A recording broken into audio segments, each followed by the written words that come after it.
What's up, everybody? Welcome back to the Live with Brandon Blakely podcast. Of course, I'm your host, Brandon Blakely, aka Brandon Lee TV. Back at it again with another banger, my friends. Y'all know the vibes by now. Kick back, relax, and come take a ride with me. We got some breaking news for those South Carolina Gamecocks. Coach Don Staley and this South Carolina staff have done it again. They got another one. And the number 4 ranked player in the entire country for 2025, Agot is decided to bring her talents to South Carolina, man. She is a 6'1" combo guard, represented Canada in international play already, and she plays at Montverde in Florida. She is an absolute walking bucket. And this is absolutely major for Coach Don Staley and the staff. They've been recruiting her hard. It came down to the wire between Michigan State and Yukon. Some people were thinking she was leading towards Connecticut, but Ariama and staff and company missed out on a big one, man. And just kind of looking at her game and how she fits, man. 6'1", long, athletic, talking about a walking bucket, man. Nice handle, gets to the cup. Easy lay right there, man. Making it look easy with the length. You see the handle, the side to side, the shiftiness right there. Floater off the glass. It is in the bag for shot.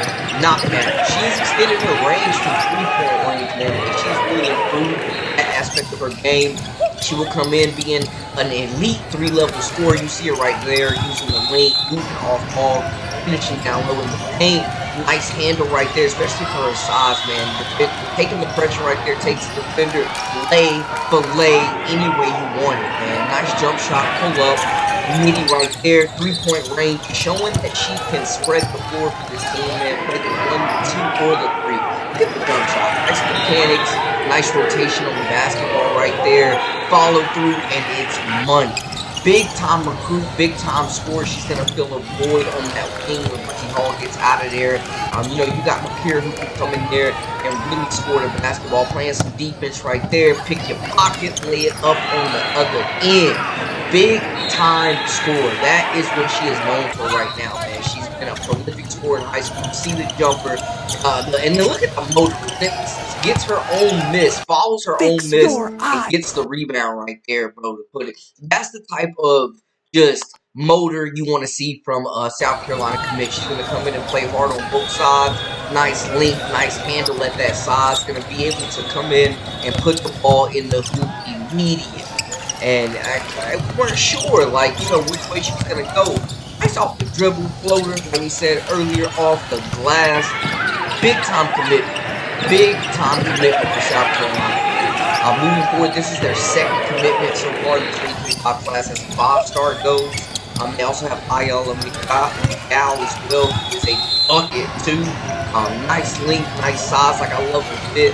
She's going to be a prolific scorer in South Carolina. They needed to upgrade the perimeter this senior class moving on shortly after this season, and they're getting a good start hitting the ground running. Hey, welcome in, everybody. Saheed Khan needed to get they needed a go-to scorer. They needed somebody that could put the ball in the basket. She will provide instant offense for this team. She is a walking bucket, 3-level scorer. She can take the big shot and make the big shot. She can get it off the dribble. She can play off ball, which is really good for them. Doesn't have to dominate the basketball to score, but you see walking mismatch, man. The size, the length that she has, her scoring prowess. Her ability to shoot the basketball from 3 consistently. She's continued to improve on that aspect of her game. This is a major commitment for South Carolina, a player that they felt like they had to land for the 2025 class to retool up. It's no secret. They're losing their senior class, man. They're losing a very prolific senior class, and I think she will fit really well with McDowell as well. You talk about the other 5-star recruit that's already in this class. 2 walking buckets on the perimeter. 2 wings with good size, 6'6", 6'1". You see the spin, little floater right there. She can extend it from 3-point range as well. Down, big-time shot maker. 1 dribble, pull up, midi, count it. And then down low, get the bucket. I think that's a go-to, man. see the attitude. She's flexing on him like she's coming in. That dog mentality, taking the contact right now. Flexing again, man. Shoots the rock at a high rate. Nice rotation. Backing the cup. Using her length. Nice handle. Just way to be in position right there. Playing on the block as well, showing she can put her shoulder down and get a bucket into contact. Like, South Carolina has two legitimate bucket getters coming in. They needed more firepower on offense, and they absolutely got it so far in McDowell as well as McKeer. Like, walking buckets on both sides. I think these are two players that are going to be mismatches. You see these big wings, Madison Booker, Juju Watkins, who are coming in and being able to score the ball at 3 levels, stretch the floor, shoot it, but also can take it off the dribble and blow by slower defenders or just bully smaller defenders down low, man. Two walking mismatches for this team. And I know Don Staley's excited. And the crazy thing is they are not done yet, people. They are not done yet. But two very quality players, two scorers that are going to feel an immediate need. Because Coach John, I mean, they're losing Breezy Hall, they're losing Sanaya Fagan, they are losing Tahina Powell, who's been one of their top 3-point shooting threats. So you bring in two legitimate scorers that can come in. And this senior class, man, Don Staley spoke about just their impact. Called them the best senior class that has ever come through South Carolina. And, I mean, the numbers kind of don't lie. They don't win a lot of ball games together. I don't know until Sunday. But we got a game to win, and we're gonna be celebrating our seniors, obviously. But it always seems like it's a game in which we got to win.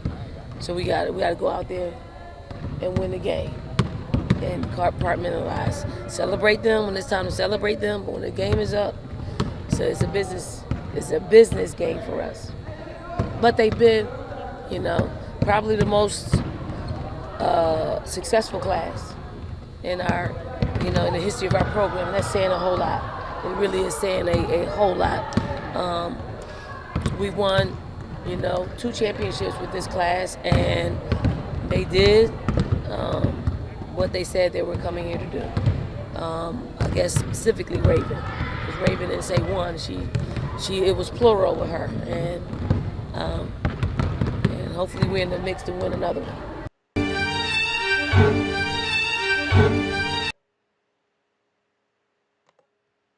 So you're losing 3 crucial players that have been really pivotal for this absolutely talented run that South Carolina's been on, this dominant run.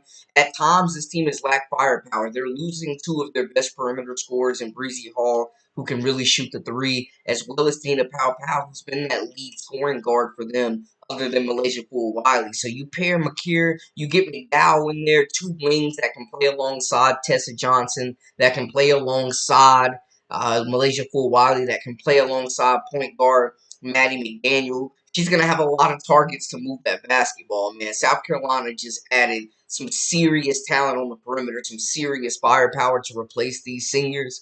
And this senior class has definitely been talked about a lot. They've had their games picked apart. They've went through some ups and downs, and they, persevered. But I really think South Carolina is going to have a better team next year, and that's the scary part. Welcome in, everybody. If this is your first time, make sure to hit that subscribe button, comment, like, share, join our memberships. We got exclusive content daily, weekly, whenever you need it. And also follow us on social media at Brandon Lee TV. Welcome in, everybody. Dazzling Events, welcome in. Saheed, my guy, welcome in. Shaquem, welcome in. Marley, welcome in.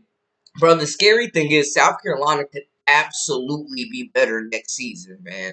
They just got longer. They got more athletic with these two. They also got 2 3-level scoring bucket getters who can come in and provide instant offense for this team. We haven't really seen South Carolina with a big wing in the mold of a Madison Booker or the mold of a Juju Watkins. Not saying either of these players are those two, but just saying having that 6'1", 6'2" wing. That's a 3-level scorer that's going to provide all types of mismatches. We are going to see a lot more perimeter scoring from South Carolina. I really think they could be a better team next season. And you get Ashlyn Watkins back as well. Chloe Kitts showing that she is back in her bag. Had the recent triple-double. Chloe Kitt showing out with the recent triple-double. Like, can we talk about it? When you talk about the returning players next season, can we put some respect on Chloe Kitt's name? Oh, my goodness, y'all. Triple-dubs? I Triple-dubs? think confidence is obviously triple double is gonna give you Real some Chloe confidence. Kitts. Okay, where that confidence leads you to chase the repeat of doing it again, or just to play the right way. Chloe got it because she played the right way, like for as long as she was in the game. And if she can continue to stack playing the right way, she might find herself in another triple, double situation. So she's always been one for me that has played the right way. The potential to play the right way a lot, and my expectation is that from her. And when she doesn't give us that, she loses out on opportunities to get triple doubles. Yeah, kind of going off of that, I mean, you've always talked about how tough you are on her. Just what has it been like to see her develop into a player who's capable of doing that last night? Well, what I'm really proud of with Chloe is she's an adult now. Like, she's grown. Like, her habits are grown. Like, her communication is great. Like, and she really's not been here very long for her to get it. So I think that's what I'm most proud of. Her game is maturing as well. So I'm super proud when people pour into their game and with good habits, you set yourself up to have these type of moments, but also just playing the right way moments. Joe Johnson's the best one-on-one player of his era. He's a phone. Obviously, Coach Don Staley feeling really good about Chloe Kitt's last performance. And when you think about this lineup next year that could feature Joyce Edwards and Chloe Kitt's combination, Ashlyn Watkins, Miriam Dowder will still be in there. So it'll be a combination of those players. You got Tessa Johnson that can play the three. You got Malaysia Fulwali at the two. Maddie McDaniel running the show at point guard. You also now have McDowell as well as McKeer at your disposal. 2-3 level scoring wings that are big, that are physical, that are competitors. Agot gave buckets to Team USA, man, the U17 tournament in international play. She's out there giving out straight work out in Montverde, down in Florida. She's been on the EYBL circuit over this past season, giving out straight buckets for Kia Nurse Elite. Like, she has succeeded at every level, man. This was a big swing and miss for Yukon, I gotta say. SC is usually a better team when they have a great big, Aaliyah Boston, Asia Wilson. Facts. Chloe Cole played the game the right way. Yeah, and that's the thing. Kids found her offense within rhythm, man. And she found her playmaking ability. They let her operate, man. She's showing the handle, the vision, the rebounding ability, being aggressive on the glass. She's always been an efficient scorer, man. She doesn't need 20 shots to get 20 points. So I love that about her game. Like, she just plays within the flow of the offense. She's not afraid to defer. She can be a little selfless at times, too selfless. But she was aggressive. I think she played the game the right way and helped them pick up a big dub over a scrappy Ole Miss team, to be honest with y'all. Yeah, Reggie, I'm right with you. Gamecock's gonna be scary for years to come. This is yeah. They don't rebuild. They reload. I wonder if Gino ruined his chances by throwing his star player under the bus publicly. I mean, people are watching that. And I told y'all, I'm just not sure. It's no disrespect to Gino. It's no disrespect to his accomplishments or questioning his resume, but that standoffish, like Bill Belichick attitude and throwing your players under the bus when you're challenging them, and how your approach and your message and your delivery, recruits are watching this. This is not the 1990s. This is not the 1980s. This isn't even the early 2000s. Like, kids are built different, man. You gotta bring these recruits in, but you gotta level with them. You gotta treat them as not equals, but like, you have to treat them as people. You have to resonate with them. You have to resonate with the family. You gotta find a level playing ground. You gotta coddle them a little bit. You gotta hype them up a little bit, but you also gotta keep expectations real. And I think Don Staley does such a great job of just balancing both of those. Gino Auriemma's approach, man, is feeling old and tired. They've missed on several recruits. It was a must get. This last class was a must get for them. With Zabel, with Chili, who's out for the year, as well as Sarah Strong. But Gino's approach, man, it's not working. It's not resonating with some of these kids. And we see Don Staley year after year landing elite talent on top of elite talent and getting these players to buy in. They've had a few transfer, but not many. For Yukon, though, man, this was a big swing and miss for them. This is another battle that signifies that, South Carolina has absolutely overtaken them as that top tier women's basketball program. It's another shot at Gino for just showing really that, Don Staley is the coach right now. She can pretty much, it feels like, go and get almost any player she wants right now. Snagged her, and these were recruiting battles she wasn't winning years and years ago. Now we're surprised if she's not getting these recruits. This was a big swing and miss for UConn, man. They're battling injuries. They play in a weak conference. Paige Beckers and AZ Fudd could be gone this upcoming season. Like, this would have been honestly a really big need. UConn needs another perimeter scorer, man. They need another scoring option that can make shots next to Sarah Strong, man. There's going to be a lot of pressure on Strong next season, man. I'm telling you, this was a big blow for UConn, man. They went after her hard. She's 6'1". Some people saying 6'2", RC. Some people saying 6'2". She might have grown, but I'm seeing 6'1". I saw 6'1" on her X bio, on her Twitter bio. I saw 6'1". Let me see. Let me catch up in the comments, man. A lot of people think Malaysia will enter the transfer portal. Yeah, people have been saying that since the beginning of the year, man. I definitely think she needs more minutes. I don't think she will transfer. Like, next year, she'll be in that starting lineup, and she'll probably be the leading scorer for this team next to Joyce. They have proven that they are a 1-2 punch that can carry this team if need be through the tournament. I think Malaysia, and she's at home, man. She's playing in front of her family. Like, it would be different if South Carolina didn't mean anything to her as a state and as a university, if she was somewhere else that she wasn't from. But her being from there, her family being able to access her and play and see her play in so many games, her, being raised around South Carolina, I think it's just a tough sell for her to leave, I think. Unless that NIL is just crazy. But she definitely is, I think, capable of running her own team. Bree Hall and Tessa Johnson usually had to check the big wings from the other team. It's nice to get a natural wing defender. And that will be big, man. McDowell, good defender.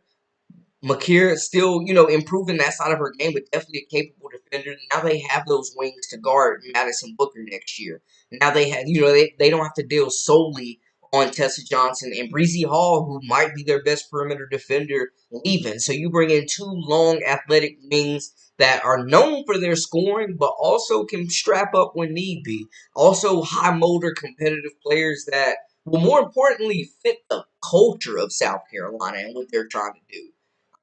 Playing hard, playing defense, because y'all know Coach Don Staley not putting you on the floor if you cannot guard or if you're not willing to guard. So now they have those athletic wings that can get out in transition, that can guard multiple positions as well. South Carolina hasn't had that big wing in quite some time, it feels like, and they addressed that issue 2 times, filling 2 big needs. Kids these days are more sensitive than ever. Got to come at them a different way to get your point across. Facts. And it seemed like Gino has not really grasped that. He's kind of stubborn. He's stuck in his ways. He's not changing. And, I mean, his way has gotten him all these championships and helped him become arguably the GOAT of coaching in the sport. So respect to him. But as far as these new school recruits, man, they're not really trying to go for that. They're not really trying to go for that. Hey, you right. Hey, we got USC UCLA Part 2 tonight. Is Juju going to give them the business again, RC? That is the question. I can't see Fulwali leaving SC. I just can't fathom it unless she's searching for individual success after getting team accolades already. That's the thing. Does she want to go run her own team? Does she want to collect on some of those individual awards? Does she want the ultimate green light? Does she want to basically carry her own team? With the NIL package be enough to land her? I'm sure she's gotten some calls with this day and age. Leia's going to start. Who other than Leigh can start? SC needs more guards and guard depth. Yeah, that's what I'm saying, man. She's gonna have an opportunity to really get active next season. Brandon, I went on record saying I'll also cheer for wherever Chavez declares. Absolutely, she the truth. Things that make me look in the mirror and go, hey, man, they are trying to get her. Hey, it's several teams trying to get her. We'll see if she gets out of the state of Texas. Brandon, who you got, though, about tonight? Juju and the crew or my UCLA Bruins? I'm going to go UCLA, man. It's very hard to beat a team twice. I'm going to say that. And they haven't beaten USC in the last couple of times out, it feels like. I still think Juju has a big game, but you got Lauren Betts playing great basketball, Kiki Rice. It's just tough. It's really tough to beat a team twice, man. I would be really surprised if USC gets the sweep over UCLA like the regular season sweep. I think UCLA is going to come out aggressive with a point to prove. They didn't like how they lost that last game, and it wasn't as close as we all thought it would be. They've been tested a couple of times since then, but yeah, I'm rocking with UCLA. I think Lauren Betts gets active. Kiki Rice, Gabriela Jaquez could be a big factor in this game as well. Looking out for London Johnson, be able to shoot that basketball. Love Tamia Gardner as well as Janiah Barker. Janiah Barker could have a big impact in this game. So yeah, I'm looking at UCLA for this one.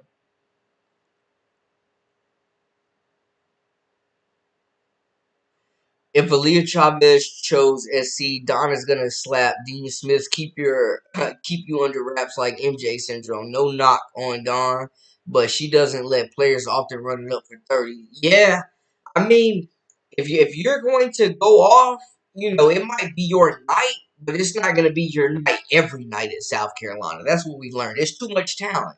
It's too much talent. You might get 25, 30 ball. You might on one or two nights for sure if you really like that, but it's not going to be your night every night. It's absolutely not going to be your night every night.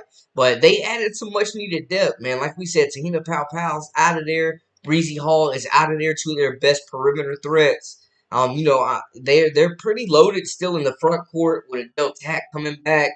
Dowda will be back. Ashton Watkins, Joyce Edwards, of course, leading the way. Chloe Kitts back in her bag. Like the front court is stacked.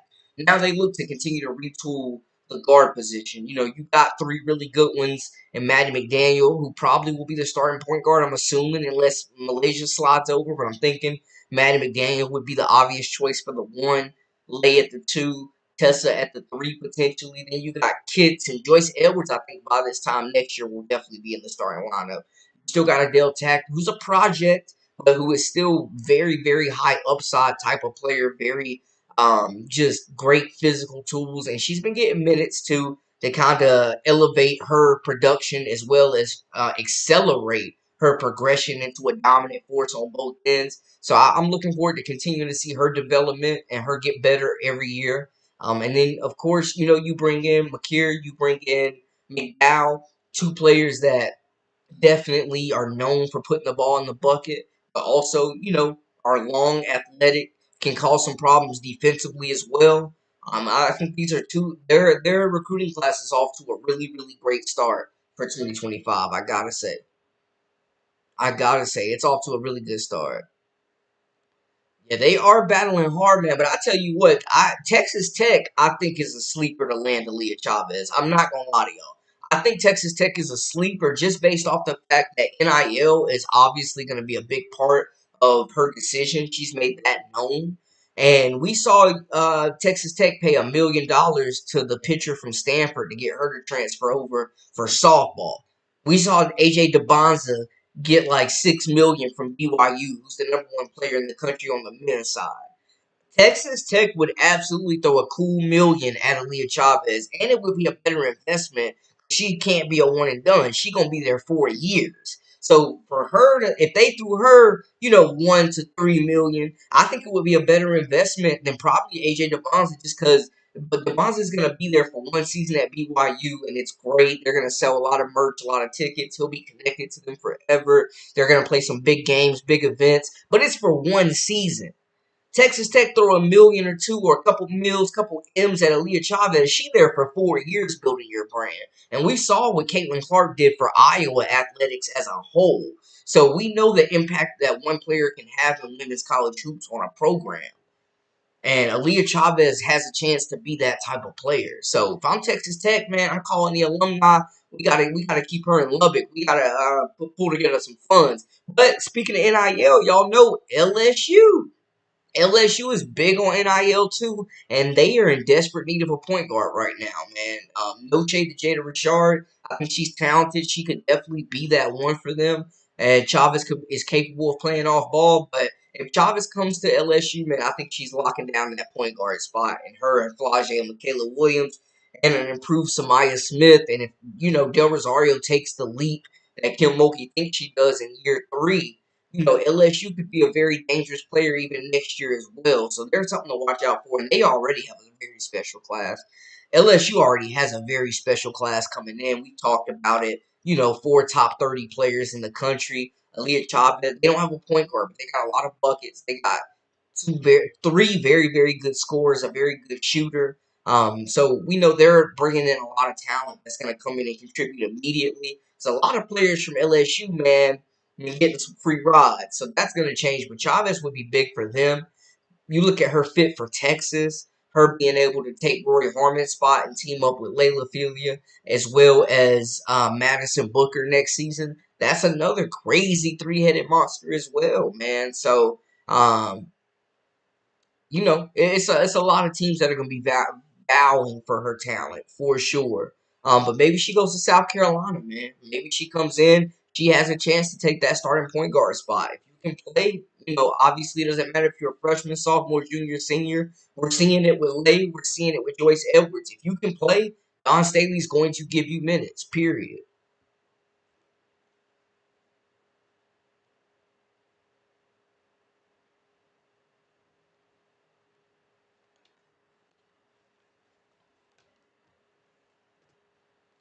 Guys, welcome in, welcome in. If this is your first time, welcome to the Live with Brandon Blakely podcast. Make sure to hit that subscribe button, comment, like, share, all that good stuff. And join our memberships. We got exclusive content daily, weekly, whenever you need it. Y'all know the vibes there. And definitely follow us on social media at Brandon Lee TV for all the latest and the greatest, man. Make sure to comment, like, subscribe. Also, just looking at it, let me catch up in the comments real quick. Lay isn't going anywhere. She has the opportunity to lead the program next year along with Joyce Edwards. That's a 1-2 punch that should put fear in teams. Carolina Jet, I'm right there with you. That is going to be an elite 1-2 punch. Brandon, you got Deja making the W. It's going to be tough. It's going to be tough. It's a lot of guards that do what Deja does. And she really, her stats, her numbers, her play has taken a serious hit at Oregon, man. She should have stayed at North Carolina.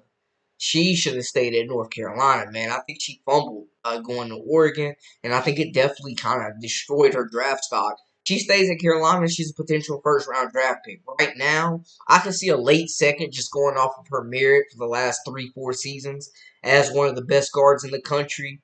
But will she stick? That's the question. Could she make it? Yeah, she'll get an opportunity. Will she stick, though? I think is a bigger question. Man, imagine if NIL existed back then when men's college basketball was lit. MJ, when he was at USC, Iverson, he was at Georgetown. I don't know for sure, but we know some bags was definitely getting passed out. If you seen blue chips, you know some bags was being passed out. Brandon real spill. But I imagine how much those guys could have made though, like Wilt Chamberlain, Oscar Robinson, Michael Jordan. Man, maybe J.R. Smith and Sebastian Telfair would have went to college. Maybe LeBron and Kobe would have went to college if there was NIL. Maybe Kevin Garnett would have went to college if there was NIL. It's a lot of players that I think would have chose the college route though, more so than the NBA if the NIL availability was there. Brandon Real Spill, bro, Addison Deal wouldn't be coming to Iowa if it wasn't for the Ultra Caitlin Clark effect. That's what I'm saying. And she has the talent to be that next great Iowa guard. 3-level scorer, big-time scorer, nasty off the dribble, great pick, great range, great mid-range game as well, can get to her spots. Addison Deal is going to come in And I think she's going to be a player that's going to be in that freshman of the year running because they're going to need some more production with the loss of Lucy Olson. I think, she's going to mold well with this young group. They're going to need her to playmate, but they're also going to need a number one scoring option next year. Addison Beal could be that from day one. Carolina Jen says, I think Del Rosario transfers out. Word is Coach Kim Mulkey is expecting like a huge breakout year. Word is Kim Mulkey expecting a huge third-year breakout season for Del Rosario. I know she was hurt. She packed on some pounds. But they got to work on her conditioning, footwork, fundamentals, basketball IQ, like all that. All of that. But maybe she does transfer out and plays at a lower level. You always got to do what's right for you. Lay won't be playing as much if Aaliyah Chavez commits there. I mean, they both can play either guard position. They would probably complement each other pretty well. AJ Kelly might as well be a player's agent now or a model. Yeah, I mean, she put in time on that sideline to be a reporter, so it seems like she already got her next career being a sideline reporter for sure. Yeah, they was getting that bread now. They getting that bread now. Yeah, hey Chris, Don has done it again. Yes, sir. Don Staley done it again. 2 top 25 players, 2 recruits, 5-star recruits already. She just landed the number 4 recruit. And if y'all missed it, I will show y'all some more of Agot's game. Just 6'1", combo guard out of Canada. Plays down in Montverde, Florida right now. Picking out buckets. Plays for Kia Nurse Heat on the EYBL circuit. You see it right there with the length, the flow-by speed, getting to the basket, extending and finishing. Side-to-side, lateral, flow-by, floater off the glass. Count it, like walking bucket. And off the dribble, pull up, count it, get it out the net. Y'all know there's too much space. Get it out the net right there. Like y'all see, man, they going to have to put some weight on her. She's long, athletic, assists right there, capable passer, like plays the 1 and the 2, and probably guard the 3 as well. But look at the handle, and she's a little hot, but they not taking it. You tried to cheat, you got beat. You tried to cheat, you got beat. Pull up jumper right there, showing the midi, like 3-level score. And her 3-point shooting has improved so much over the last 2 years, man. Like she is a legitimate knockdown shooter. Knockdown shooter. Y'all see the range? That's way behind me. Like walking bucket. Day 1, she's coming in. She's getting buckets in South Carolina from day 1. Day 1, she is getting buckets. Look at the length right there, playing defense. You know Don loves that. Taking it, transition bucket at the other end. Y'all know Don loves that. Float game, like she's taking it off the dribble. Like just a super skilled scorer. A super skilled scorer, knockdown shooter. Look at the getting your own business. Finish him in style. And then don't forget about McDowell, man, who they signed earlier in the year. She's another 6.62 wing that is a walking bucket. McDowell really got that dog spin, float, count it, offhand, go cross, pull up for 3, 1 dribble. Oh my gosh, mid-range. Stop and hop like bucket. Taking the contact. She can finish down low and also that she got some hustle on it. Like 3-point range, count it. Taking the contact, count it. Like inside out, true 3-level score. Like Don Staley got 2 dogs coming in, man. Big wings that cause mismatches. Dropping the dime right there, taking the contact, initiating the contact, shoulder to chest again, right there, flexing on them. Like I love the competitive. I love toughness. I love when players got that dog in them, man. Dawn Staley definitely doing her thing right now on the recruiting trail. Like, South Carolina absolutely continues to win on the recruiting trail.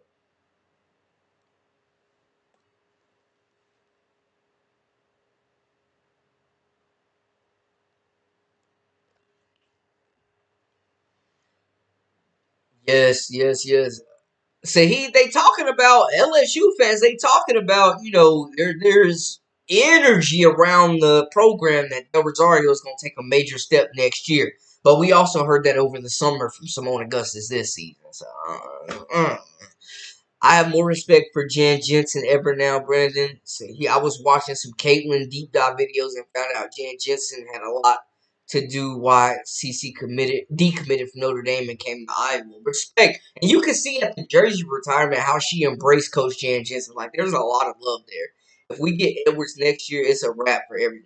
SC will have a chokehold on women's college basketball. I'm excited to see, man. Like I said, South Carolina is not done, and they're still in the running for Aaliyah Chavez as well, the #1 player in the entire class. Like heavy. Last time Don saw her play, Aaliyah Chavez had a 30 ball. So man, they are not done yet. They are still cooking. They are still cooking. So I said this last year, this could be one of Don Staley's best classes ever, and it felt like it. This class, depending on how they finish it out, could be an even better class than Joyce Edwards' class, man. And y'all know it is about recruiting and the next woman up in women's college basketball, man. With so much talent, the playing field is so much more even than it has ever been. I mean, we just saw Notre Dame lose another one. Florida State, Tanai Laxton, man, salute to her. One of the best players in college basketball. Been giving out 20-plus points in every game, walking bucket. I think she's going to be a player that can take over March Madness and really get like the attention, man, the praise that she definitely deserves as the nation's leading scorer. She's a walking bucket, and the media refuses to acknowledge it, man. I don't know why she does not get mentioned in that national player of the year running, man. But Florida State knocked off Notre Dame. I think that's a big win. I'm excited to see a big march from her. It was a surprising loss. Alabama giving LSU that business. Very quiet night for Flau'jae Johnson. Uncharacteristic, her being held under 10 points. But that was a big loss, man. Like, LSU and Notre Dame both fell. That was 2 games I did not expect them to lose. Like, I've talked about Sarah Ashley Barker, though. She is a straight dog. Alabama, Zay Green, Nye, the three-point shooting specialist. Like, the SEC tournament is going to be a knockdown, drag-out brawl. Like, it could go any way, man. I told y'all, you cannot sleep on teams like Alabama. You cannot sleep on teams like Oklahoma or Kentucky that can get hot, that have veteran leaders, that have played a lot of basketball, man. I had talked about Alabama 2 weeks ago, just their toughness, their grit. Their coach is fiery. They play hard. They move the basketball really well. They shoot it well. And they gave LSU a really, really nice run, bro. I don't think LSU's in any trouble. They got some production from Kalen Gilbert. Miracle Shepard played some very valuable minutes. But Flau'jae Johnson, didn't really answer the call. Turnovers killed them that last play. Michaela Williams had a chance to send it into OT and got blocked.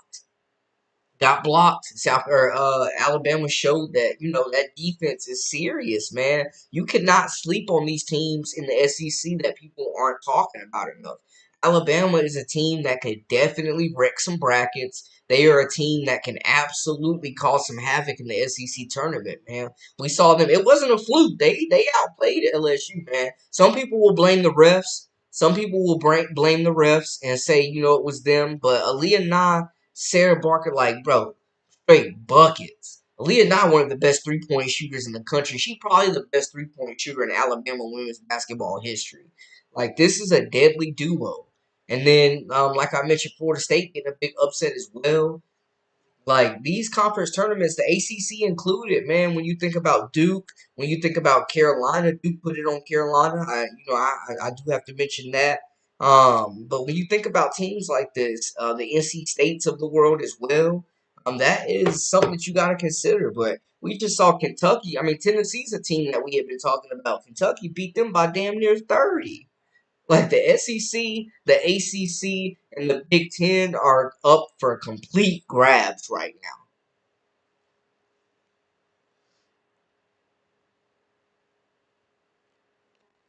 Yeah, it was an uncharacteristic game for Flau'jae Johnson. She just wasn't hitting.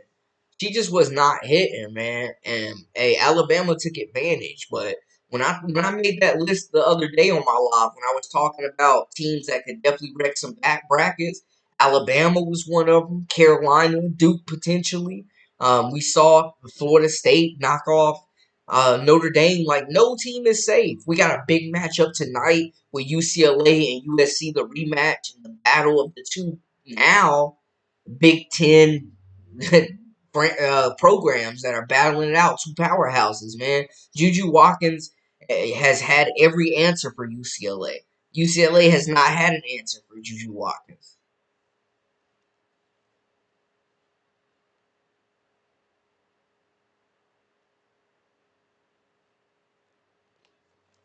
Yo, Ethan, Jordan Jackson is a dog. I think they got a really good chance. I could see her being the next one to commit to South Carolina.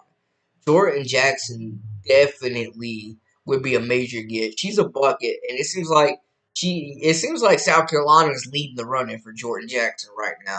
Just looking at that whole list, I think she would be the most likely probably to commit next. But yeah, women's college basketball is definitely, definitely just the most unpredictable that we've seen right now. Like it's crazy right now, man. The talent that's coming in, everybody's reloading. You got the portal, of course. You got another talented high school class coming in, and it's just you. Everybody's got talent. Everybody's got talent, man. It's crazy right now. There's no dominant team. There is no dominant team. Anybody can get got. There's no dominant team, man. I'm looking at the.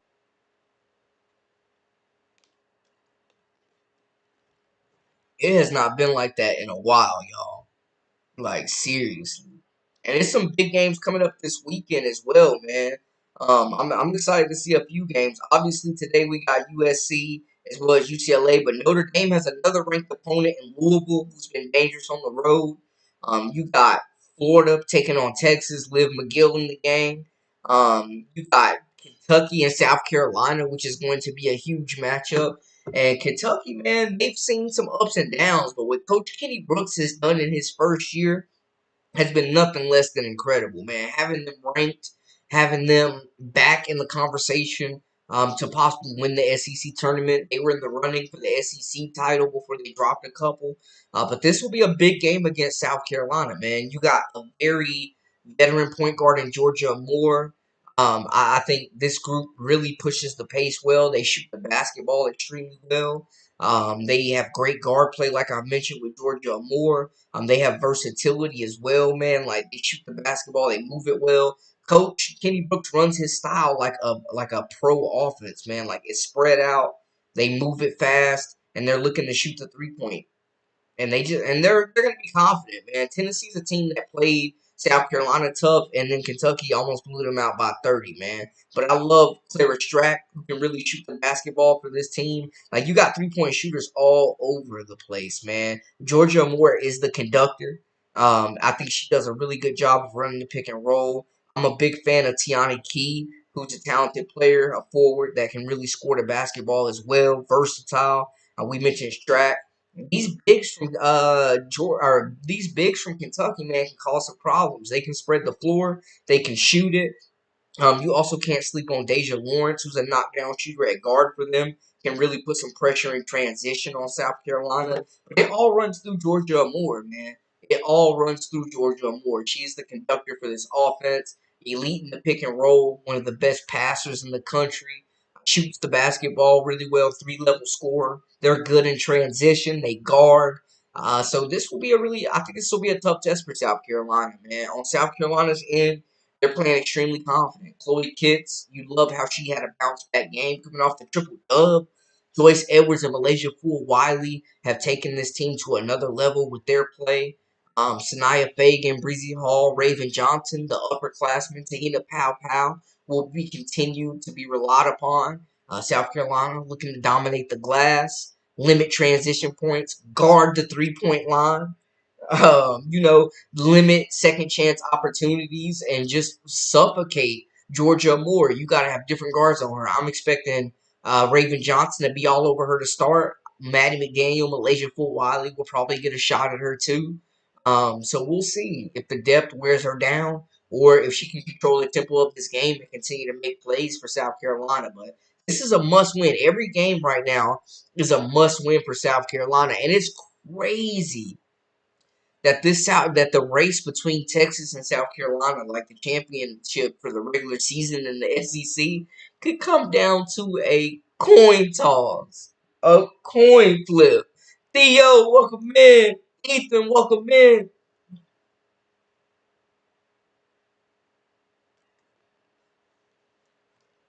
Sienna Betts, hey, Sienna Betts, #2 player in the country according to ESPN, is the reason why Lauren Betts decided to come back to UTLA and play another season, man. The Betts sisters gonna have UCLA lit. I'm gonna tell you that right now.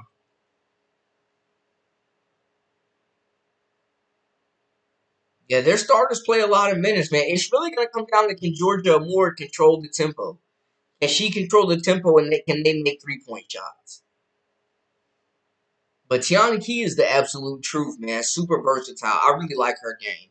I really like her game. And Coach Kenny Brooks is definitely one of the best coaches in the country. Really, really real like mastermind with the X's and the O's and creating mismatches. Yeah. Best conferences hands down.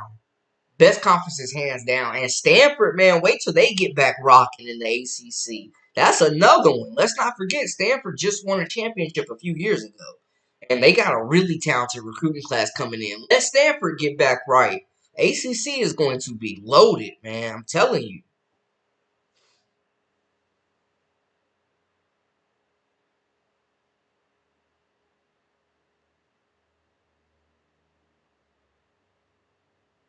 Yeah, super mobility obviously does not run in the Betts family, but she's slimmer, and there's potential for her to work on that explosiveness and that lateral quickness and being able to get up and down the floor.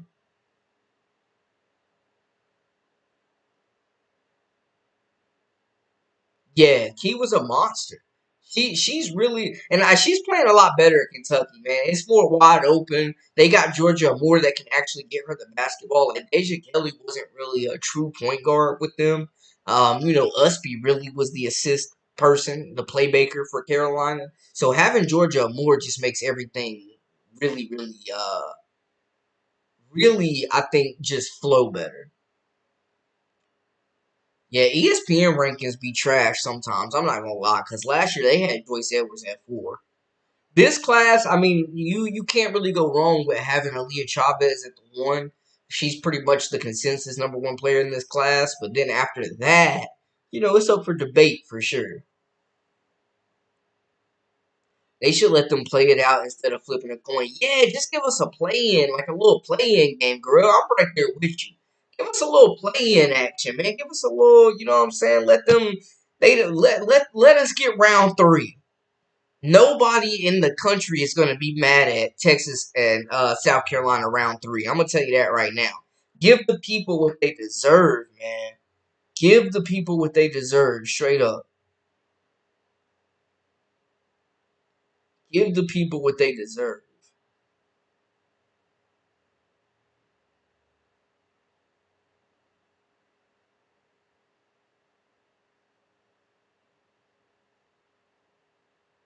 Yeah, it's mad disrespectful for this thing to come down to a coin toss. I'm gonna be honest with y'all.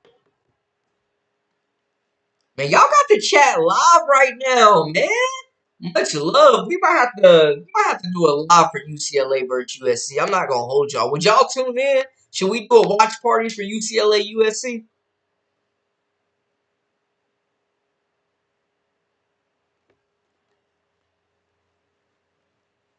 Drop me in the comments if y'all want a watch party for UCLA USC, and I got y'all. Drop them in the comments. Holler at me in the comments. Let me know. If not, we'll do a post game. We'll keep it moving. But if y'all want that, holler at me in the comments. Let me know. Drop it in the comments.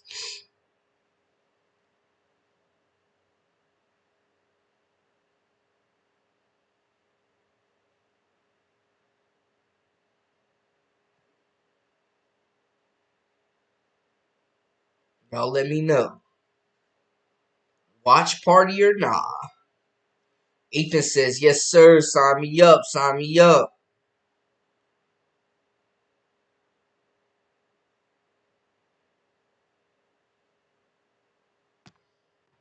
We might have to get that watch party live after the game she came. Okay. Okay. I do like a good post game. Yo, Lauren Betts got to take tonight personal, man. She can't let Juju snatch her chain twice.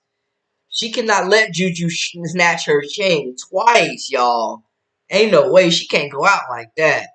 She Can't let Juju snatch her chain twice now. I mean, this is going to be a very, very competitive. I think it'll be a lot more competitive. I think they caught UCLA lacking that first game, and Juju absolutely went off. This game, I think it'll be more competitive. It'll be closer. I think it'll be more high scoring as well. Just looking at it. But I think, man, I would not be surprised if Warren Betts goes off, Janiah Barker goes off in this game. Like, they're going to need some plays. Kiki Rice got to be at her best. But it seems like, I'll say it again, Juju has had the answer for UCLA since she's been at USC. They have not had the answer for Juju. Which is crazy, man, because UCLA has the most length in the country at like every position. They built like the dang Monstars out there. Everybody about 6'1".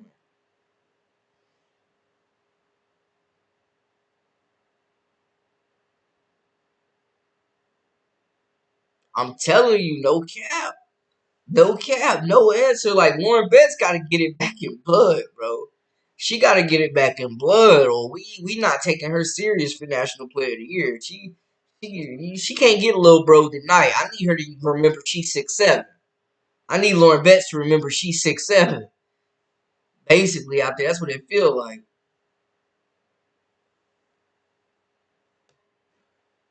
Like, Lauren Betts got to get active on that block. I'm gonna tell you that right now.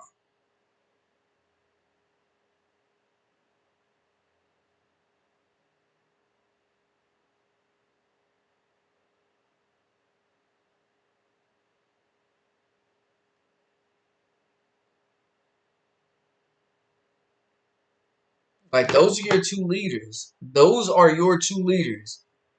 Those are your two leaders.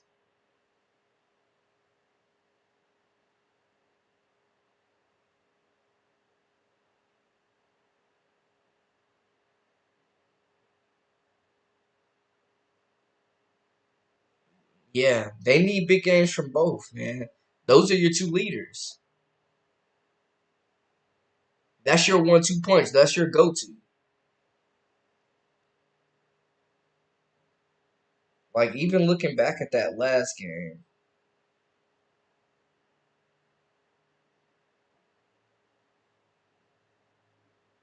we can do a little, you know what I'm saying? We know USC caught them lacking last time. USC absolutely caught them lacking. UCLA hasn't lost a game since, and they just played like 3 weeks ago. USC won that game 71-60, like we mentioned. Man, Juju Watkins completely took over that contest. Had 38 points. Juju Watkins lit them up for a damn near 40 ball last game. Kiki Rapin had 13, and those were the only two that scored in double figures. I would argue that Talia Von Ohoff and Kennedy Smith are going to be bigger contributors in this game. Kaylee Heckle, Howell as well at the point guard positions. Like, I imagine that they get more production. But Juju Watkins had 38. UCLA scored 60 as a team. I'm expecting a better game for sure. Lauren Betts had 18 and 13. Kiki Rice had 15, 6 and 2. But like you said, man, like defensively, they had no answer. Kiki Rapin was getting busy. Juju Watkins was causing havoc on both sides of the basketball. Janiah Barker, I think, could play more minutes, man. She had 10 points off the bench last game. I think she will definitely be an X factor for this team. London Jones will probably shoot the ball better. Douglas only had 3 points in that last contest. Gabriela Jaquez was pretty ineffective as well. Arnsalo only played 11 minutes in that contest. So, we could see some ugly different looks. Robert, what's good? What's good? Yeah, I think honestly, man, they need to figure out if they're going to double or triple team Juju. And they also went 2 of 13 from the 3-point line in that first game as well. So I don't imagine that UCLA is going to shoot 15% from three again. And then from the free throw line, they got to be better as well. They left 7 free throws, but I mean they dominated the glass. They were physical, 45-35. They dominated the glass. They won the assist battle, but USC had 13 blocks. That was the difference.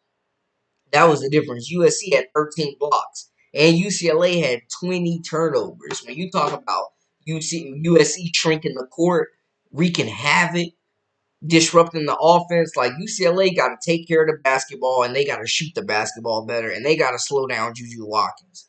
Those will be the keys to victory for UCLA, man.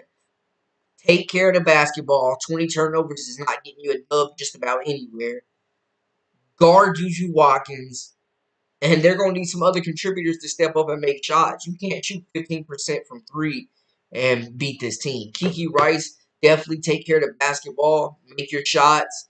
Tamia Gardner, definitely one of the best three-point shooters on this team. Needs to be able to make shots. Janiah Barker probably just needs more minutes. London Johnson definitely got to be better at shooting the basketball as well. They're three-point specialists.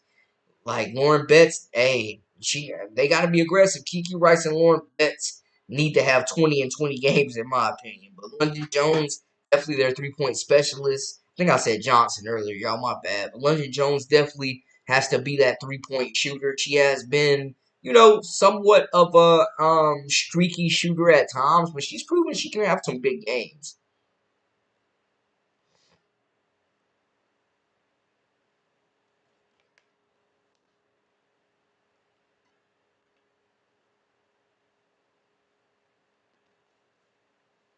Yeah, I'm gonna be honest, man. Kiki don't want any smoke with Juju Watkins. I'm gonna tell you that right now. Robert says he thinks UCLA will play better this time around. Yeah, I don't imagine they're going to shoot the ball at 13% again from three or 15%.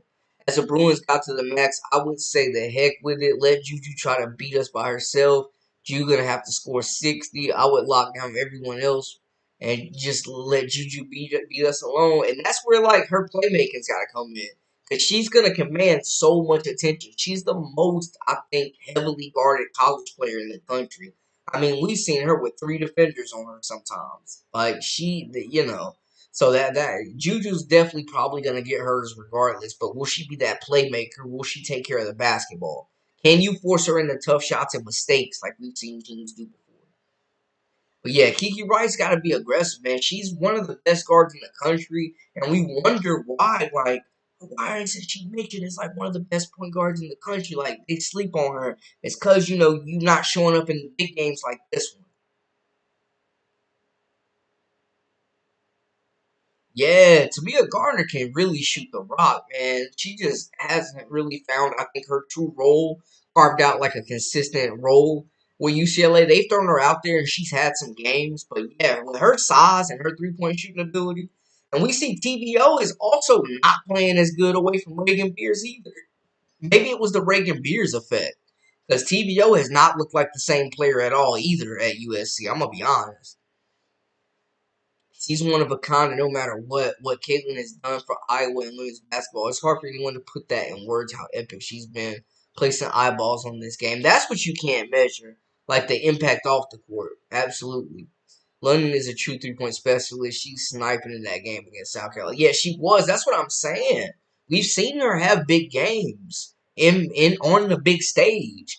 But them shooting, 3 of 15 from three, like, bro, that's not going to get it. They gonna need London Jones to make some shots and open things up so this team can't collapse on Betts. London Jones got to keep the defenses honest out there. And I'm also, man, I'm looking for more from Dulich. I'm looking more from Gabriela Jaquez as well.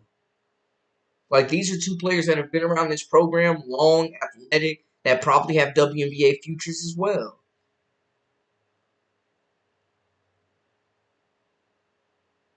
Yeah, she definitely was. Tamia Gardner was the truth.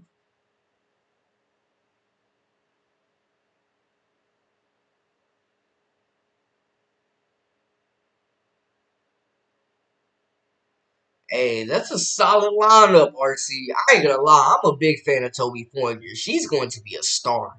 She is going to be a star, man. I'm telling you. Toby Fournier is the real deal. Seriously, she is the real deal.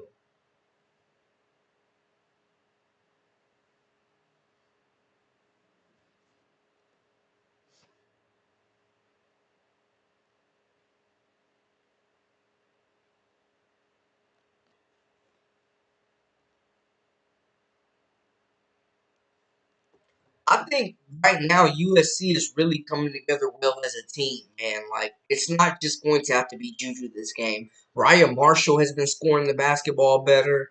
TVO has been playing. She's looked more, I will say, comfortable. Kennedy Smith is a bucket. They definitely have some talented players, and Kiki Raven could be a big issue in this game as well. We know her and Betts are familiar with each other from their days at Stanford. Yeah, Howell's definitely come in and played some valuable minutes for them as well, man. I mean, they've been trying to figure out like the answer at point guard, between a lot of players, man. Like Heckle's been playing there. Um, You got Howell, a big guard that's been giving them some minutes. Samuels was kind of looking like she would be the one, Malia Samuels, and then she kind of got her minutes cut. But yeah, I like Howell, man. She's versatile. Bro, Toby Fournier and Silas Schwartz to the Hawkeyes with Pierce with Beans. Oh my goodness. With Addison Deal. Oh my goodness. Yeah, that would be a squad. That would be a squad. That would be a squad for sure. Yes, and guys, if this is your first time, make sure to hit that subscribe button, comment, like, share. Join our memberships. We got exclusive content daily, weekly, whenever you need it. And follow us on all social media at Brandon Lee TV as well.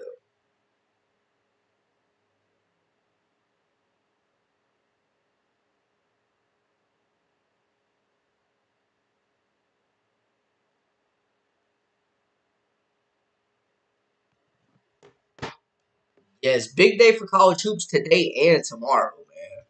But yeah, UCLA and USC, I think it's going to be a big time matchup, man. For USC, Juju's going to have to get going, but it's going to come down to other players. They took care of the basketball really well. They don't get a lot of assists, but they took care of the basketball really well last time, and they pretty much just gave Juju the ball and let her operate. She took smart shots and damn near had 40. The only two players, though, her and Kiki Rafe, played or scored in double figures. So it will come down to two. Are the supporting cast going to step up? Whose supporting cast are going to step up? Is UCLA going to let Juju and Kiki get theirs and try to just like shut down everybody else? Because that's pretty much what happened last game.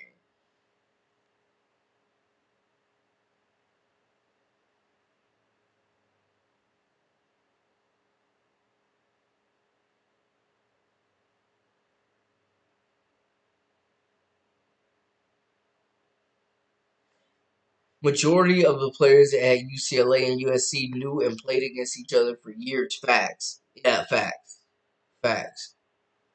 Some of them former teammates. What's wrong with Tessa Johnson? Yeah, man, she definitely needs more minutes. I think truly Tessa Johnson is probably like the most efficient three-level scorer on South Carolina. Seriously. She definitely needs more minutes and more shots. I saw enough in the NCAA tournament last year to know that Tessa Johnson is for real.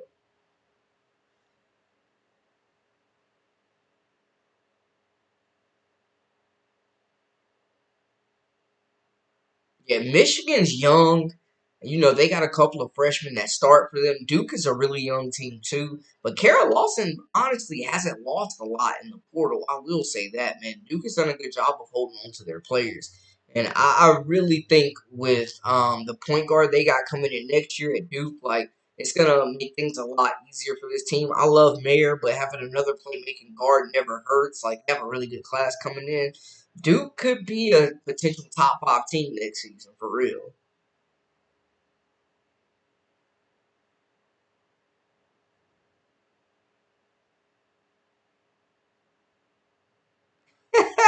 RC, you're not lying though.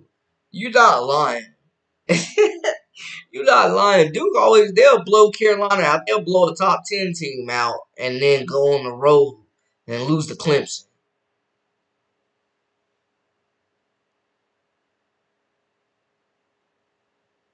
Yeah, you're not lying. You're definitely not lying there. He Rice played a good game last game against UCLA. He slashed her way out to the basket. I mean, she's a three-level scorer for sure. Her and Lauren Betts are gonna have to carry the load, but I just think they need more players to make shots, man. I don't see Jones and Jaquez and all these other players that are shooting threes. To me, a Gardner, I don't see them going 15% from three again. But I also want to see Janiah Barker get more minutes, man. She's definitely a WNBA player. Tennessee just got blown out by Kentucky the other day by dang near 30. Dang near 30 balled them.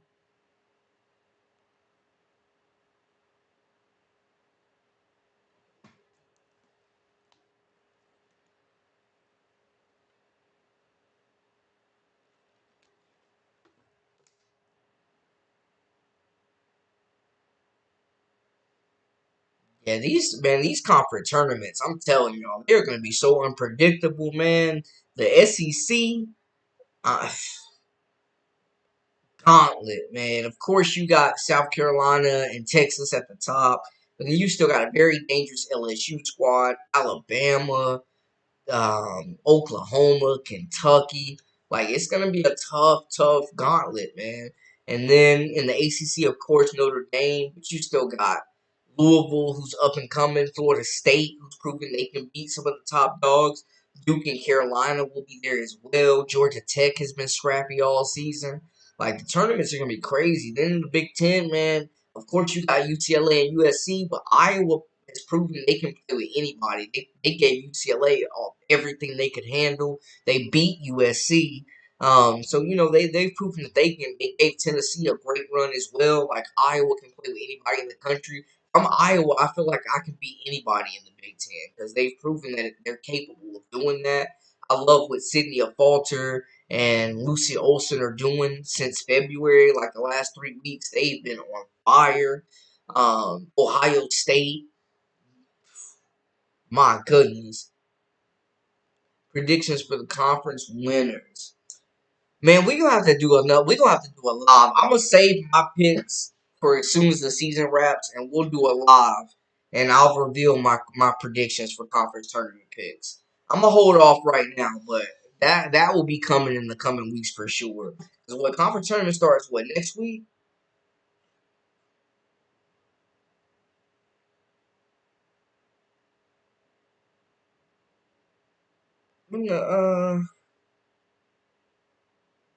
Yeah, Florida State beat Notre Dame. So yeah, conference tournament's coming up. I got y'all Sunday night, tomorrow night. We'll do conference predictions. We'll do conference tournaments predictions tomorrow night. I got y'all. I got y'all. Last games of the season coming up. Yeah, I got y'all on the predictions. I got y'all. Yeah, it's getting down to it. Last game for a lot of teams. Last game for a lot of teams.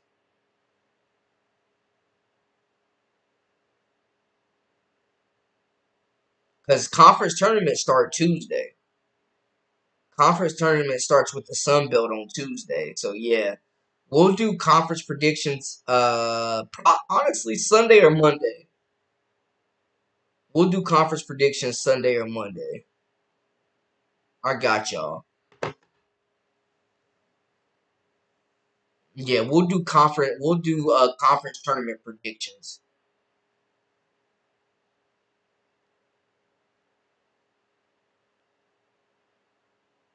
Sunday night. Let's lock it in. Okay.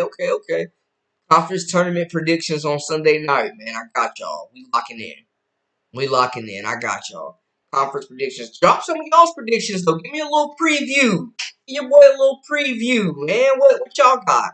What's some of y'all who y'all rocking with for these conference tournaments? Y'all let me know. Y'all let me know. Let me know how you feel. How you feel.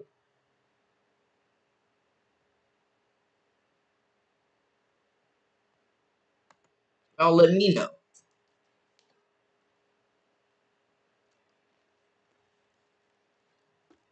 Tell me how you really feel.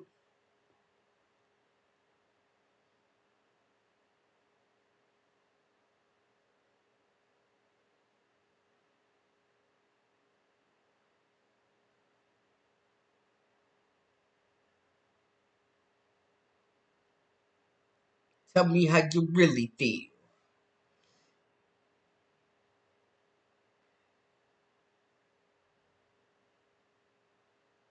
Notre Dame, ACC.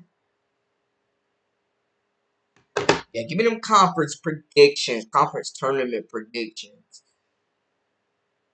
Brandon, we never got blown out a game this season. No Kiglin, and we was in every game. If that's not inspiring, what is? Absolutely. First year head coach, replacing 4 starters. Like, salute to him. Salute to him. They didn't go into a rebuild at all.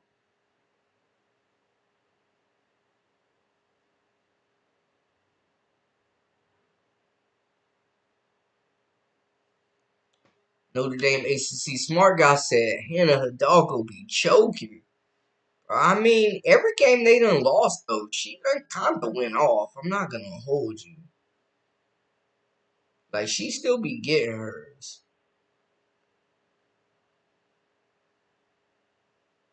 I'm going to just say, even at NC State, she still led them in scoring with 26, even when they lost to NC State. She had 26 when they lost against NC State.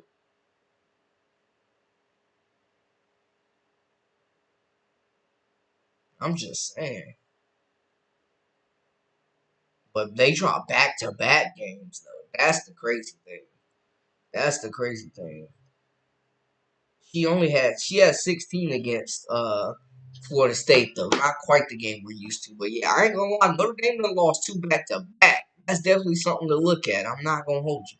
The prediction South Carolina will not win the national championship this year. Okay, smart guy.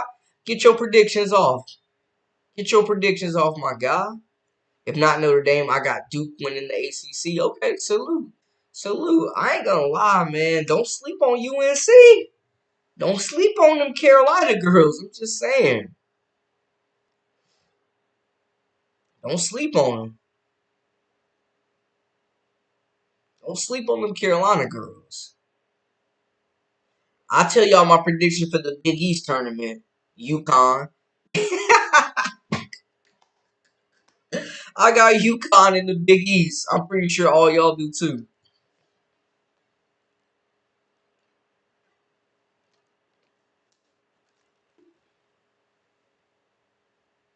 Clicks and views, welcome in, welcome in. South Carolina takes the SEC tournament, okay. Keep the predictions flowing. Let me hear them predictions. Give me your tournament predictions. Let me get a little poll going for the people. Let me get a little spicy poll.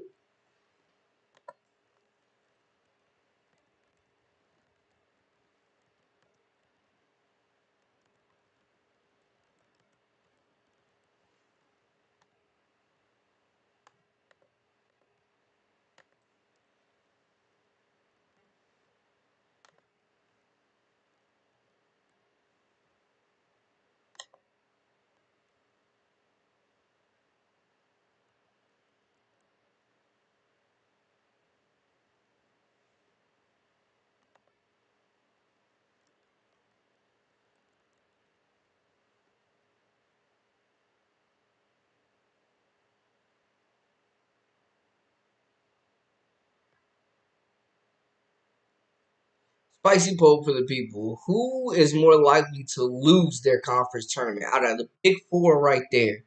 And we could also include Texas as well as TCU, who's in the running for the biggest, conference, the Big 12 championship. Yo, RC. You funny.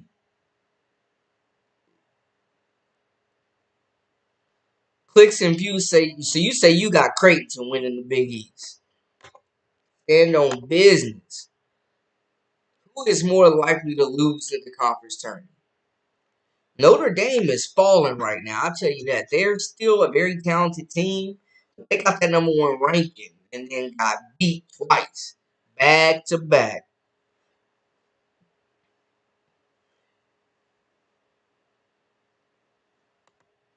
Who y'all got?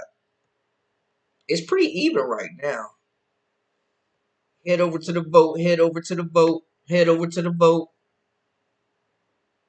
Come on, come on. Let me see the votes. Let me see the votes. Go vote. Go vote.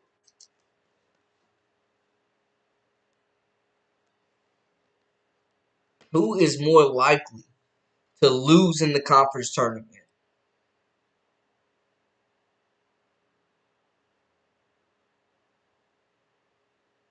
Who is more likely?